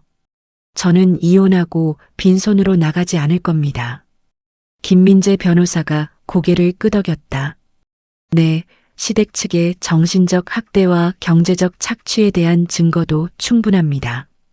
완벽한 승소를 약속드리겠습니다. 음악이 최고조에 달한다. 수지는 처음으로 자신감이 생겼다. 30년 만에 처음으로 느꼈어. 내가 강해지는 기분을. 각성의 순간이었다. 상담을 마치고 나왔다. 발걸음 소리가 들린다. 수진 씨는 서울 거리를 걸었다. 이제 시작이야. 시댁은 아직 몰라. 내가 55억을 가지고 있다는 걸. 내가 최고의 변호사를 선임했다는 걸. 승리를 확신하는 미소가 번졌다. 곧 알게 될 거야. 30년간 노예처럼 부린 며느리가 이제는 그들을 심판할 거라는 걸. 복수의 시작이었다. 7번째 이야기 이혼 소송 시댁의 몰락. 2024년 여름. 이혼 소송이 시작되었습니다. 긴장감 넘치는 드라마틱한 음악이 흐른다. 수진 씨는 먼저 남편에게 이혼 소송 서류를 전달했습니다. 법원 서류 배달되는 소리가 들린다. 남편이 서류를 받았습니다. 뭐야 이게? 서류 펼치는 소리가 들린다. 이혼 소송 청구서. 남편의 얼굴이 굳었다. 전화벨이 울렸다. 남편이 화가 나서 전화했다. 여보, 이게 뭐야? 내가 나한테 이혼 소송을 걸었어? 당황한 목소리였다. 수진이 차분하게 대답했다. 네, 당신이 원했잖아요. 이혼하자고 했잖아요. 냉정한 톤이었다. 남편이 당황하며 말했다. 아니, 그건 그렇게 말한 거고, 진짜 이혼하자는 게 아니었어. 변명하는 톤이었다. 수진이 말했다. 저는 진심이에요. 이혼합시다. 단호한 목소리였다. 남편이 협박했다. 당신 이혼하면 위자료 한 푼도 못 받아. 내가 사업 망해서 돈 없다고. 수진이 냉정하게 말했다. 그건 법원에서 판단하겠죠. 그리고 전화를 끊었다. 전화 끊는 소리가 들린다. 그 순간 너무 시원했어. 30년 만에 처음으로 내가 주도권을 쥔 기분이었어. 통쾌함이 느껴졌다. 시댁은 난리가 났습니다. 시어머니가 전화를 걸어왔다. 전화벨 소리가 울린다. 수진이 받지 않았다. 문자가 쏟아졌다. 문자 알림 소리가 계속 울린다. 시어머니 며느라, 이게 무슨 짓이야? 시누이 옳게 미쳤어? 이혼하면 당신만 손해야. 시동생 형수님, 우리 형이랑 잘 이야기해요. 수지는 모두 무시했다. 이제 그들의 말은 내게 아무 의미가 없어. 해방감이었다. 며칠 후, 시댁 식구들이 수진 씨 집 앞에 찾아왔습니다. 초인종 소리가 요란하게 울린다. 며느라, 문 열어. 시어머니의 목소리였다. 수지는 문을 열지 않았다. 인터폰으로 말했다. 이제부터는 변호사를 통해서만 이야기하겠습니다. 차갑게 말하고 인터폰을 끊었다. 인터폰 끊는 소리가 들린다. 시어머니가 소리쳤다. 이 배은망덕한 것. 30년 동안 먹여주고 재워줬더니. 분노한 목소리였다. 그 소리를 들으면서도 마음이 흔들리지 않았어. 오히려 확신했어. 내 선택이 옳았다고. 결연함이 느껴졌다. 2주 후, 첫 번째 조정 기일. 법원 복도를 걷는 발걸음 소리가 들린다. 수진 씨는 김민재 변호사와 함께 법원에 도착했습니다. 맞은편에서 남편과 시댁 식구들이 보였습니다. 남편은 저렴한 변호사를 선임했습니다. 시댁 측 변호사가 말했다. 김민재 변호사님? 어머, 이런 케이스에 왜 오셨어요? 놀란 톤이었다. 김민재 변호사가 미소 지으며 말했다. 제 의뢰인을 위해서죠. 자신감 넘치는 톤이었다. 시댁 측 변호사의 얼굴이 굳었다. 김민재 변호사는 대한민국 최고의 이혼 전문가야. 시간당 상담료만 200만 원. 그런 변호사를 선임할 돈이 어디서 났지? 당황한 표정이었다. 조정실에 들어갔습니다. 조정위원이 말했다. 양측 모두 앉으세요. 의자 앉는 소리가 들린다. 조정위원이 말했다. 먼저 원고 측 입장을 들어보겠습니다. 김민재 변호사가 서류를 제출했다. 서류 펼치는 소리가 들린다.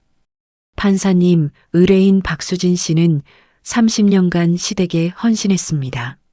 시어머니 병수발 3년, 시동생 유학자금 3천만 원 지원, 30년간의 무급 가사 노동, 그리고 시댁으로부터 지속적인 정신적 학대를 받았습니다. 차분하면서도 강력한 톤이었다. 시댁 측 변호사가 반박했다. 판사님, 그건 며느리로서 당연한 의무입니다. 김민재 변호사가 냉정하게 말했다. 의무요? 그럼 증거자료 1번을 보시죠. 서류 넘기는 소리가 들린다. 시어머니 병수발 3년 동안 의뢰인은 하루 평균 18시간 간병했습니다. 간병비를 계산하면 약 2억 원에 해당합니다. 증거자료 2번. 의뢰인이 시동생 유학 자금으로 제공한 3천만 원. 한 푼도 돌려받지 못했습니다. 증거자료 3번. 30년간의 무급가사 노동 가치는 월 300만 원 곱하기 12개월 곱하기 30년. 약 10억 8천만 원입니다. 단호한 톤이었다. 조정위원의 표정이 진지해졌다. 시댁 측 변호사는 말문이 막혔다. 그건 말을 더듬었다. 남편이 벌떡 일어나 소리쳤다. 판사님, 제 아내가 저를 배신했습니다. 30년을 함께 살았는데. 화가 난 목소리였다. 김민재 변호사가 차갑게 말했다. 배신이요? 그럼 증거자료 4번을 보시죠. 녹음 파일을 재생했다. 녹음 재생 소리가 들린다. 남편의 목소리 당신 엄마 재산 빌려와. 안 그러면 이혼하자. 시어머니의 목소리 며느라 30년 동안 먹여주고 재워줬는데 이것도 못해? 녹음이 끝났다. 조정실에 침묵이 흘렀다. 남편의 얼굴이 새하얗게 질렸다. 시어머니가 당황하며 말했다. 저건 그냥 한 말이고. 조정위원이 냉정하게 말했다. 피고 측 조정안을 제시하시겠습니까? 시댁 측 변호사가 말했다. 위자료 5천만 원 지급하겠습니다. 김민재 변호사가 웃었다. 5천만 원요? 우리는 최소 10억 원을 요구합니다. 위자료 6억 원, 재산 분할금 4억 원, 총 10억 원입니다. 단호한 목소리였다. 남편이 소리쳤다. 10억? 미쳤어? 나한테 그런 돈 없어. 시어머니가 울먹이며 말했다. 판사님, 우리는 그런 돈 없습니다. 우리 아들 사업 망했어요. 김민재 변호사가 차분하게 말했다. 그건 피고 측 사정입니다. 우리 의뢰인이 30년간 바친 것에 대한 정당한 대가를 요구하는 것뿐입니다. 냉철한 톤이었다. 조정은 결렬되었습니다. 본격적인 재판으로 넘어갔습니다. 시간이 흐르는 효과음이 들린다. 한 달 후, 본 재판 날, 법정 문 여는 소리가 들린다. 방청객들이 앉아 있었습니다. 웅성거리는 소리가 들린다. 판사가 입장했습니다. 재판을 시작하겠습니다. 판사봉 두드리는 소리가 들린다. 김민재 변호사가 최종 변론을 시작했다. 판사님, 승리적인 음악이 흐르기 시작한다. 박수진 씨는 30년간 시댁의 노예로 살았습니다. 그녀는 자신의 꿈을, 자신의 청춘을, 자신의 인생을 모두 바쳤습니다. 그런데 시댁은 그녀에게 무엇을 주었습니까? 감사, 존중, 사랑? 아닙니다. 오직 착취와 학대, 그리고 협박뿐이었습니다. 강렬한 목소리였다. 방청객들이 고개를 끄덕였다. 피고 측은 며느리의 의무라고 말합니다. 하지만 의무에는 한계가 있습니다. 인간의 존엄성을 짓밟는 것까지 의무가 아닙니다. 박수진 씨는 이제 자유를 원합니다. 그리고 30년의 대가를 원합니다. 정당하게. 단호한 마무리였다. 시댁 측 변호사는 변변한 반박도 못했습니다. 침묵만이 흘렀다. 판사가 말했다. 잠시 휴정하겠습니다. 30분 후 판결이 내려졌습니다. 판사가 판결문을 읽었다. 원고 박수진의 청구를 인용합니다. 피고는 원고에게 위자료 6억 원과 재산 분할금 4억 원, 총 10억 원을 지급하라. 판사봉 소리가 울렸다. 승리였다. 방청석에서 박수 소리가 터져 나왔다. 박수 소리가 크게 들린다. 시댁 식구들은 멍한 표정으로 앉아 있었습니다. 남편은 고개를 떨구었다. 시어머니는 울고 있었다. 수진 씨는 조용히 미소 지었다. 30년 만에 처음으로 느꼈어. 내가 이긴 거야. 나 자신을 위해. 평온한 미소였다. 법정을 나서는 수진 씨. 가을 햇살이 그녀를 비쳤습니다. 김민재 변호사가 말했다. 축하드립니다. 박수진님. 완벽한 승리입니다. 수진이 고개를 숙이며 말했다. 감사합니다, 변호사님. 김민재 변호사가 미소 지으며 말했다. 이제 새로운 인생을 사세요. 당신 것으로. 수진이 고개를 끄덕였다. 네, 그럴게요. 법원 계단을 내려가는 발걸음 소리가 들린다. 수진 씨는 걸으면서 하늘을 올려다봤다. 파란 하늘이 보였다. 엄마, 내가 이겼어. 엄마 덕분이야. 감사의 마음이었다. 그날 밤 남편에게서 문자가 왔다. 문자 알림 소리가 들린다. 수진 씨, 제발 부탁이야. 당신 없이는 살 수가 없어. 제발 돌아와줘. 아니면 위자료를 조금만 깎아주면 안 될까? 장모님 돈으로. 도와줘. 비굴하고 비참한 문자였다. 수지는 그 문자를 읽고 조용히 삭제했다. 내가 당신 없이는 살 수 없다고 했을 때 당신은 어디 있었지? 차가운 독백이었다. 신우이에게서도 전화가 왔다. 전화벨 소리가 울린다. 수지는 받지 않았다. 음성 메시지가 남겨졌다. 옳게, 내가 잘못했어. 우리 엄마가 지금 병원비가 없어서. 옳게가 도와준 거 알고 있지? 제발 좀 도와줘. 울먹이는 목소리였다. 수지는 음성 메시지를 삭제했다. 삭제 소리가 들린다. 이제 난 당신들의 옳게가 아니야. 냉정한 독백이었다. 시댁과의 모든 연락을 차단했습니다. 전화 차단하는 소리가 들린다. 이제 그들은 내 인생에 없어. 영원히. 해방이었다. 수진 씨는 새로운 인생을 준비하기 시작했습니다. 희망찬 음악이 흐르기 시작한다. 55억 원의 자산, 10억 원의 위자료, 총 65억 원. 이제 나는 자유야. 환한 미소가 번졌다. 그리고 수진 씨는 결심했습니다. 엄마가 물려준 상가 건물에 작은 북카페를 열기로. 엄마를 기억하며 살고 싶어. 엄마가 나를 지켜준 것처럼 나도 누군가를 위로하고 싶어. 따뜻한 결심이었다. 새로운 시작이 기다리고 있었습니다. 8번째 이야기, 새로운 삶, 북카페, 오늘의 위로. 2024년 가을. 이혼 판결 후 3개월. 수진 씨는 엄마가 물려준 상가 건물을 찾아갔습니다. 발걸음 소리가 들린다. 서울 강남구의 한 조용한 골목. 3층 건물이 보였다. 엄마가 나를 위해 만든 건물. 건물을 올려다보는 수진의 눈에 눈물이 맺혔다. 따뜻하고 부드러운 재즈 음악이 흐르기 시작한다. 1층은 작은 공간이었습니다. 약 30평. 창문이 크고 햇살이 잘 들어왔습니다. 여기에 카페를 열어야겠어. 엄마를 기억할 수 있는 곳. 나를 위로할 수 있는 곳. 결심이 섰다. 수진 씨는 인테리어 디자이너를 만났습니다. 어떤 분위기를 원하세요? 디자이너가 물었다. 수진이 말했다. 따뜻한 곳이요. 지친 사람들이 와서 쉴 수 있는 곳.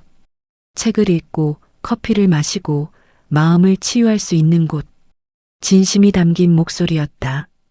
디자이너가 미소 지으며 말했다. 좋은 콘셉트네요. 이름은 정하셨어요?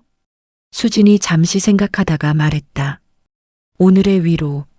그래요, 오늘의 위로로 할래요.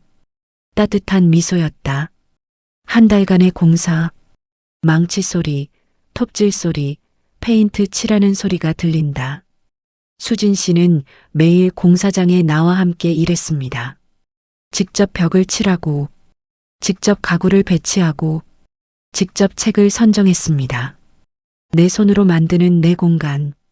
30년 만에 처음으로 내 것을 만들고 있어. 뿌듯함이 느껴졌다. 2024년 11월 1일. 오늘의 위로 오픈날. 문 여는 소리가 들린다. 카페는 아름다웠습니다. 따뜻한 조명, 편안한 소파. 한쪽 벽은 책으로 가득했습니다. 창가에는 작은 화분들. 그리고 가장 눈에 띄는 것. 엄마의 사진이 걸린 작은 액자. 엄마, 제가 해냈어요. 수지는 엄마 사진을 보며 말했다. 첫 손님이 들어왔습니다. 초인종 소리가 은은하게 울린다. 40대 중반의 여성이었습니다. 피곤한 얼굴, 축 처진 어깨. 수지는 그 표정을 알아봤다. 어서 오세요. 수진이 따뜻하게 인사했다. 아메리카노 한 잔 주세요. 손님이 작은 목소리로 말했다. 수진이 커피를 내렸다. 커피 내리는 소리가 들린다. 에스프레소 머신의 부드러운 소리, 우유 스티밍하는 소리. 커피를 건네며 수진이 말했다. 천천히 즐기세요. 책도 자유롭게 읽으셔도 돼요. 손님이 고개를 끄덕이며 자리에 앉았다. 1시간 후, 그 손님이 카운터로 왔다. 사장님, 여기 정말 좋네요. 오랜만에 마음이 편안해져요. 진심 어린 목소리였다. 수진이 미소 지으며 말했다. 감사합니다. 자주 오세요. 손님이 나갔다. 종소리가 울렸다. 첫 손님. 내가 누군가를 위로했어. 뿌듯함이 밀려왔다. 며칠 후, 단골 손님이 생기기 시작했습니다. 매일 아침 오는 할머니, 점심시간에 오는 직장인들, 저녁에 오는 학생들, 카페 소음이 들린다. 커피 내리는 소리, 책장 넘기는 소리, 조용한 대화 소리. 수진 씨는 매일 아침 카페 문을 열며 행복했습니다. 새소리와 함께 문 여는 소리가 들린다. 30년 전에는 억지로 끓여주던 미역국이었지만 지금 내가 내리는 커피는 오직 나만을 위한, 그리고 손님들을 위한 선물 같아. 평온한 독백이었다. 어느 날 오후, 한 여성이 카페에 들어왔습니다. 30대 후반, 눈이 빨갛게 부어 있었습니다. 울다 온 것이 분명했습니다. 수진이 다가갔다. 어서 오세요. 무엇을 드릴까요? 여성이 작은 목소리로 말했다. 따뜻한 차 하나 주세요. 수진이 차를 준비했다. 차 우리는 소리가 들린다. 따뜻한 허브티를 건네며 수진이 물었다. 괜찮으세요? 여성이 고개를 저었다. 아니요. 전혀 괜찮지 않아요. 그리고 눈물을 흘렸다. 눈물 떨어지는 소리가 들린다. 수지는 조용히 그 여성 옆에 앉았다. 말하고 싶으시면 들어드릴게요. 여성이 울먹이며 말하기 시작했다. 저는 결혼한 지 10년 됐어요. 시댁에서 너무 힘들어요.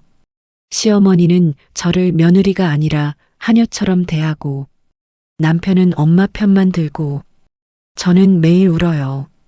익숙한 이야기였다. 수지는 그 여성의 손을 잡았다. 저도 그랬어요. 여성이 놀라며 수진을 봤다. 사장님도요? 수진이 고개를 끄덕였다. 네. 저는 30년을 그렇게 살았어요. 30년. 여성이 놀라며 말했다. 30년이나요? 어떻게 버티셨어요? 수진이 쓸쓸히 웃었다. 버틴 게 아니에요.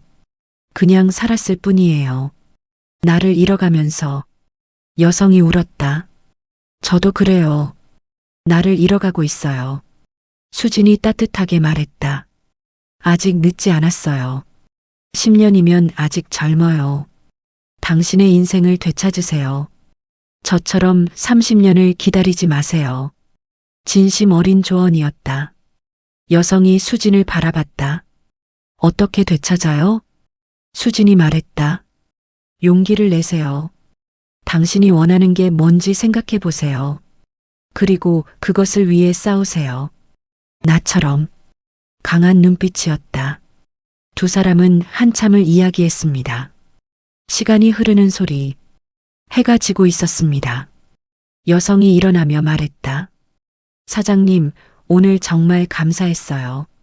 제가 혼자가 아니라는 걸 알았어요. 수진이 미소 지으며 말했다. 언제든 오세요. 여기는 당신의 위로가 되는 곳이에요. 여성이 나갔다. 종소리가 울렸다. 내가 누군가를 도왔어. 엄마가 나를 도운 것처럼. 이제 나도 누군가의 엄마가 될 수 있어. 따뜻한 마음이었다. 그 후로 수진 씨의 카페는 입소문이 났습니다. 저기 가면 마음이 편안해져요. 사장님이 정말 따뜻하세요. 힘든 일 있으면 꼭 가보세요. SNS에 후기들이 올라왔다. 핸드폰 알림 소리가 들린다. 카페는 점점 북적였습니다. 웅성거리는 소리, 웃음소리가 들린다. 수진 씨는 카페에서 자신처럼 삶의 무게에 지친 중년 여성들의 이야기를 들어주고 위로하는 상담사 역할까지 하게 되었습니다. 제 이야기를 들어주셔서 감사해요. 덕분에 용기가 났어요. 이제 이혼 준비하려고요. 손님들의 감사 인사가 이어졌다. 수지는 그들을 보며 생각했다. 나는 더 이상 억압받는 며느리가 아니야. 나는 이제 빛을 나누는 존재야. 자부심이 느껴졌다. 저녁 시간. 카페 문을 닫았습니다. 문 닫는 소리가 들린다. 수진 씨는 혼자 카페에 앉아 커피를 마셨습니다. 커피 마시는 소리가 들린다. 창밖을 바라봤다. 가을 저녁의 노을이 아름다웠다. 50대 후반. 나는 처음으로 행복해. 진짜 행복해. 평온한 미소가 번졌다. 수진 씨는 통장을 확인했습니다. 핸드폰 터치 소리가 들린다. 65억 원. 엄마의 사랑. 그리고 자신의 승리. 이 돈은 엄마의 사랑이자 나의 해방을 상징해. 나는 이제 매일 아침 어떤 옷을 입을지, 어떤 책을 읽을지, 오직 나를 위한 선택만을 해. 자유였다. 수진 씨는 엄마 사진을 바라봤다. 엄마 고마워요. 엄마 덕분에 나는 새로 태어났어요. 이제 나는 행복하게 살게요. 엄마가 바라던 그 삶을. 감사의 마음이었다. 그날 밤 수진 씨는 일기를 썼습니다. 펜 쓰는 소리가 들린다. 2024년 11월 15일. 오늘도 좋은 하루였다. 카페에 손님이 많이 왔고 모두 행복해 보였다. 나도 행복했다. 30년을 기다렸지만 이제는 매일이 선물 같다. 엄마 사랑해요. 일기를 덮었다.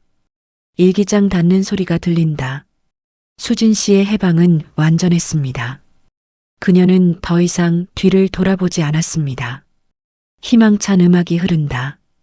앞만 보고 걸어갔습니다. 자신의 길을 자유롭게. 9번째 이야기 시댁의 몰락 후 마이너스 비굴한 구걸. 2025년 봄. 이혼 후 6개월이 지났습니다. 시댁은 완전히 무너지고 있었습니다. 어두운 음악이 흐른다. 남편 준서. 10억 원의 위자료를 갚지 못했습니다. 재산을 압류당했습니다. 회사도 결국 파산했습니다. 직장에서도 해고당했습니다. 남편은 모든 걸 잃었어. 자업자득이었지. 담담한 독백이었다. 어느 날 저녁. 오늘의 위로 카페 문을 닫으려는 순간 문 여는 소리가 들린다. 남편이 들어왔습니다. 수지는 놀라지 않았다. 언젠가 올 줄 알았다. 남편은 초췌했습니다. 수염이 덥수룩하고 옷도 구겨져 있었습니다. 눈빛은 죽어 있었습니다. 수진 씨. 남편이 작은 목소리로 불렀다. 수지는 냉정하게 대답했다. 무슨 일이세요? 남편이 주저하며 말했다. 저 커피 한 잔 마셔도 될까? 비굴한 목소리였다. 수진이 커피를 내렸다. 커피 내리는 소리가 들린다. 남편은 카운터 앞에 섰다. 앉지도 못하고. 수진 씨, 나 정말 미안해. 내가 너무 잘못했어. 용서해 줄 수 없을까? 애원하는 목소리였다. 수지는 커피를 건네며 차갑게 말했다. 용서요? 30년 늦었어요. 남편의 얼굴이 굳었다.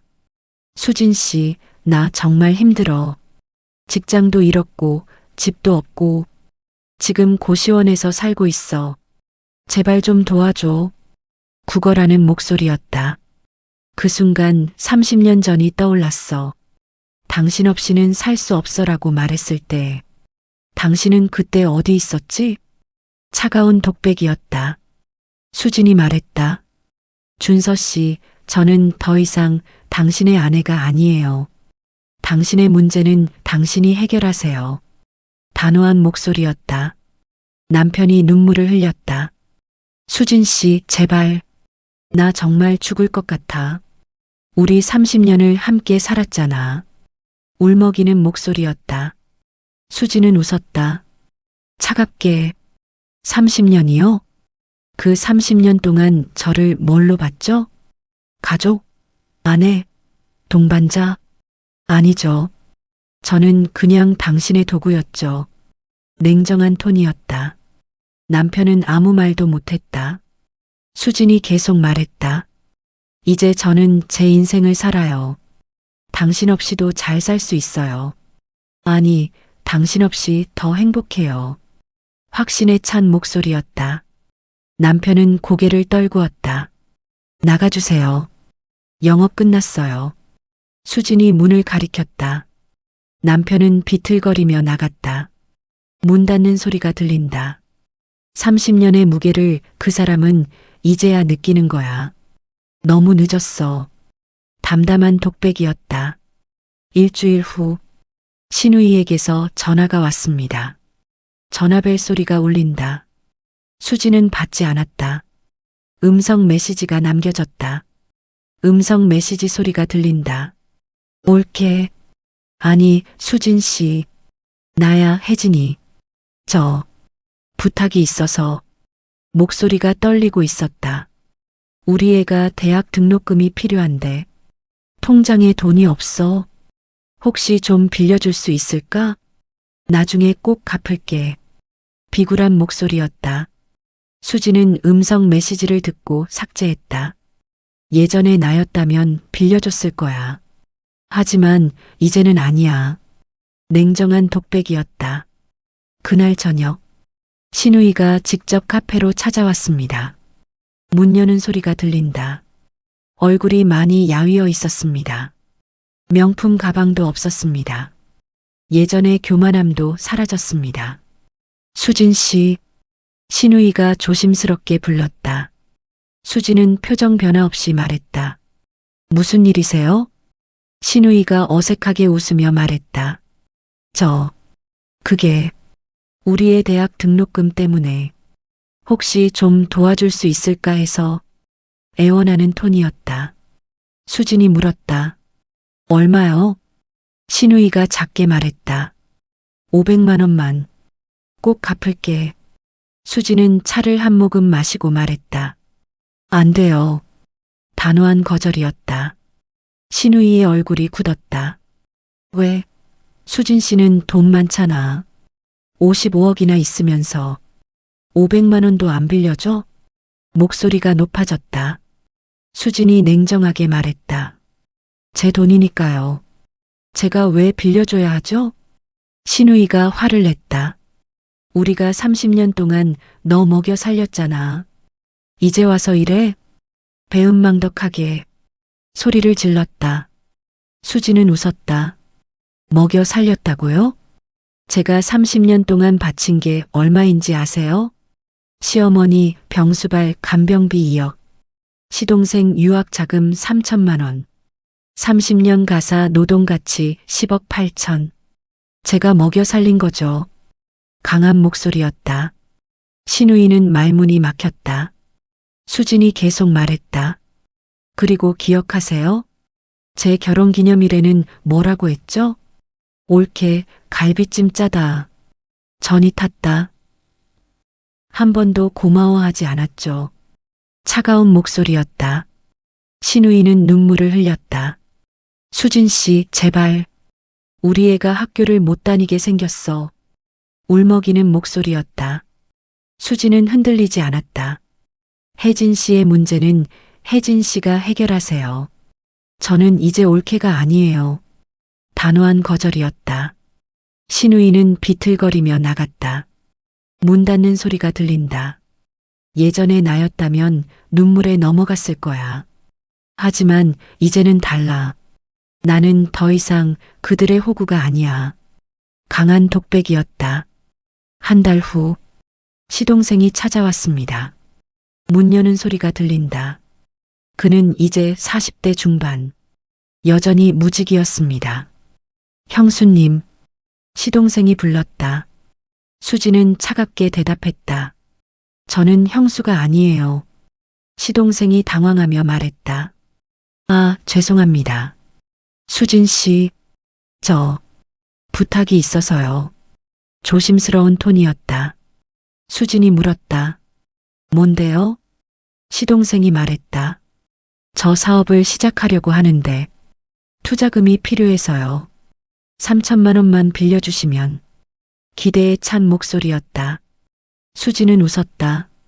3천만 원이요? 10년 전에 빌려간 그 3천만 원은 갚았나요? 시동생의 얼굴이 빨개졌다. 그건 제가 유학 실패해서 변명하는 톤이었다. 수진이 말했다. 나중에 100배로 갚겠다고 했죠. 한 푼도 못 받았어요. 그런데 또 빌려달라고요? 냉정한 목소리였다. 시동생이 고개를 숙였다. 죄송합니다. 정말 죄송합니다. 이번에는 진짜 갚을게요. 애원하는 목소리였다. 수진이 단호하게 말했다. 안 돼요. 나가주세요. 시동생은 울먹이며 나갔다. 문 닫는 소리가 들린다. 그들은 아직도 몰라. 나를 무시하고 착취하고 학대한 대가가 뭔지. 냉정한 독백이었다. 어느 날 밤 시어머니가 찾아왔습니다. 문 두드리는 소리가 들린다. 카페 문을 두드렸습니다. 수지는 문을 열지 않았다. 유리문 너머로 시어머니가 보였습니다. 많이 늙어 있었습니다. 허리도 굽었습니다. 지팡이를 짚고 있었습니다. 며느라, 시어머니가 불렀다. 수지는 대답하지 않았다. 며느라, 제발, 문 좀 열어줘. 애원하는 목소리였다. 수지는 천천히 문을 열었다. 문 여는 소리가 들린다. 시어머니가 들어왔다. 며느라, 나 좀 도와줘. 내가 잘못했어. 용서해줘. 시어머니가 울먹였다. 수지는 차갑게 바라봤다. 무엇을 도와드릴까요? 존댓말을 썼다. 거리를 두는 말투였다. 시어머니가 말했다. 나 지금 병원비가 없어. 당뇨 때문에 약을 먹어야 하는데 준서도 돈이 없고. 며느라, 내가 도와줘야 해. 당연하다는 듯 말했다. 수지는 웃었다. 저는 며느리가 아니에요. 이혼했잖아요. 시어머니가 화를 냈다. 뭐, 이혼했어도 30년을 우리 집에서 살았잖아. 우리가 너 키웠어. 목소리가 높아졌다. 수지는 차분하게 말했다. 키웠다고요? 제가 30년 동안 뭘 했는지 기억하세요? 어머님 병수발 3년. 매주 주말 청소, 빨래, 밑반찬. 명절마다 18가지 음식, 제사 음식, 모두 제가 한 거예요. 강한 목소리였다. 시어머니는 말문이 막혔다. 수진이 계속 말했다. 그리고 저한테 뭐라고 하셨죠? 물이 미지근하다. 음식이 짜다. 쓸모없다. 한 번도 고마워하지 않으셨죠? 차가운 목소리였다. 시어머니가 울기 시작했다. 미안하다, 며느라. 내가 잘못했어. 제발 좀 도와줘. 나 혼자서는 못 살아. 울음소리가 들린다. 수지는 흔들리지 않았다. 어머님, 어머님의 문제는 어머님이 해결하세요. 아드님한테 부탁하세요. 저는 이제 관계없는 사람이에요. 단호한 거절이었다. 시어머니는 절규했다. 이 배은망덕한 것. 30년 동안 우리가 너한테 얼마나 잘해줬는데. 분노한 목소리였다. 수지는 문을 열었다. 나가주세요. 다시는 오지 마세요. 차가운 목소리였다. 시어머니는 비틀거리며 나갔다. 며느라, 너 천벌 받을 거야. 저주하듯 말했다. 문이 닫혔다. 문 닫는 소리가 들린다. 수지는 조용히 서 있었다. 천벌이라고? 30년간 나를 학대한 사람이 천벌을 말해? 냉소가 나왔다. 하지만 수진의 마음은 흔들리지 않았다. 나는 더 이상 그들의 노예가 아니야. 나는 자유야. 완전한 자유. 평온한 독백이었다. 그날 밤, 수지는 일기를 썼다. 펜 쓰는 소리가 들린다. 오늘 시댁 식구들이 모두 찾아왔다. 도움을 구하러. 예전에 나였다면 도와줬을 것이다.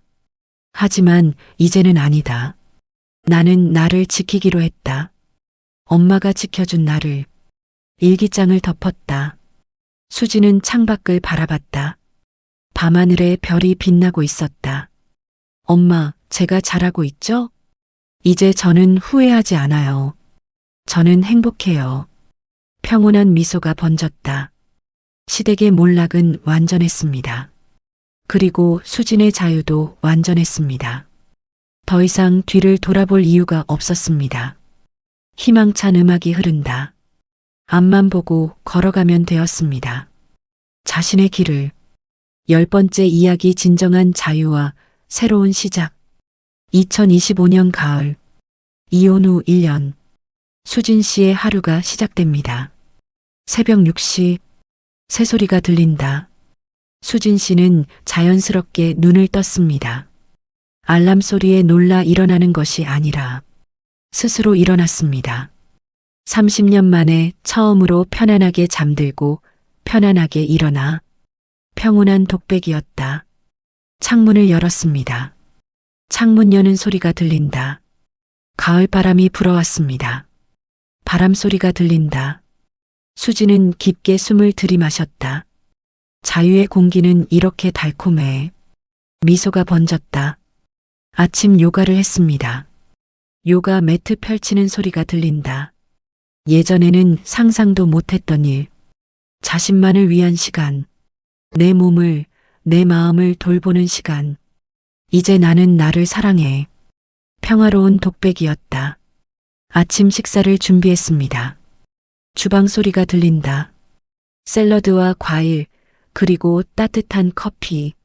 누군가를 위해서가 아니라 나를 위해 만드는 아침. 행복한 독백이었다. 오전 8시. 오늘의 위로 카페로 향했습니다. 발걸음 소리가 경쾌하게 들린다. 카페 문을 열었습니다. 문 여는 소리가 들린다. 첫 손님이 들어왔습니다. 사장님, 안녕하세요. 단골 손님의 밝은 인사였다. 어서 오세요. 수진이 따뜻하게 맞이했다. 카페는 사람들로 북적였습니다. 웃음소리, 대화소리, 커피 내리는 소리. 행복한 소음이었다. 여기 오면 마음이 편해져요. 사장님 덕분에 제가 이혼 결심했어요. 이제 저도 제 인생을 살고 있어요. 손님들의 감사 인사가 이어졌다. 수지는 뿌듯했다. 내가 누군가에게 도움이 되고 있어. 이게 진짜 행복이야. 점심시간. 수지는 친정 이모를 만났습니다. 카페 소음이 들린다. 이모가 말했다. 수진아, 너 정말 좋아 보인다. 얼굴에 생기가 돌아. 수진이 미소 지으며 말했다. 이모, 저 이제 진짜 행복해요. 처음으로. 이모가 눈물을 글썽이며 말했다. 내 엄마가 하늘에서 정말 기뻐하실 거야. 딸이 행복한 거 보면서 수진도 눈물이 났다. 네, 이모. 엄마 덕분이에요. 엄마가 저를 구해줬어요. 두 사람은 엄마를 추억했다. 오후 3시. 한 여성이 카페에 들어왔습니다. 문 여는 소리가 들린다.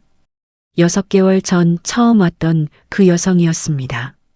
울면서 왔던 30대 후반 여성. 하지만 지금은 달랐습니다. 밝은 표정, 자신감 있는 걸음걸이. 사장님, 여성이 환하게 웃으며 다가왔다. 어머, 오랜만이에요. 수진이 반갑게 맞이했다. 여성이 말했다. 사장님, 저 이혼했어요.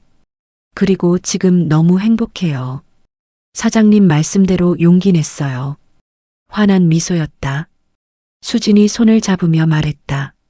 정말 잘했어요. 축하해요.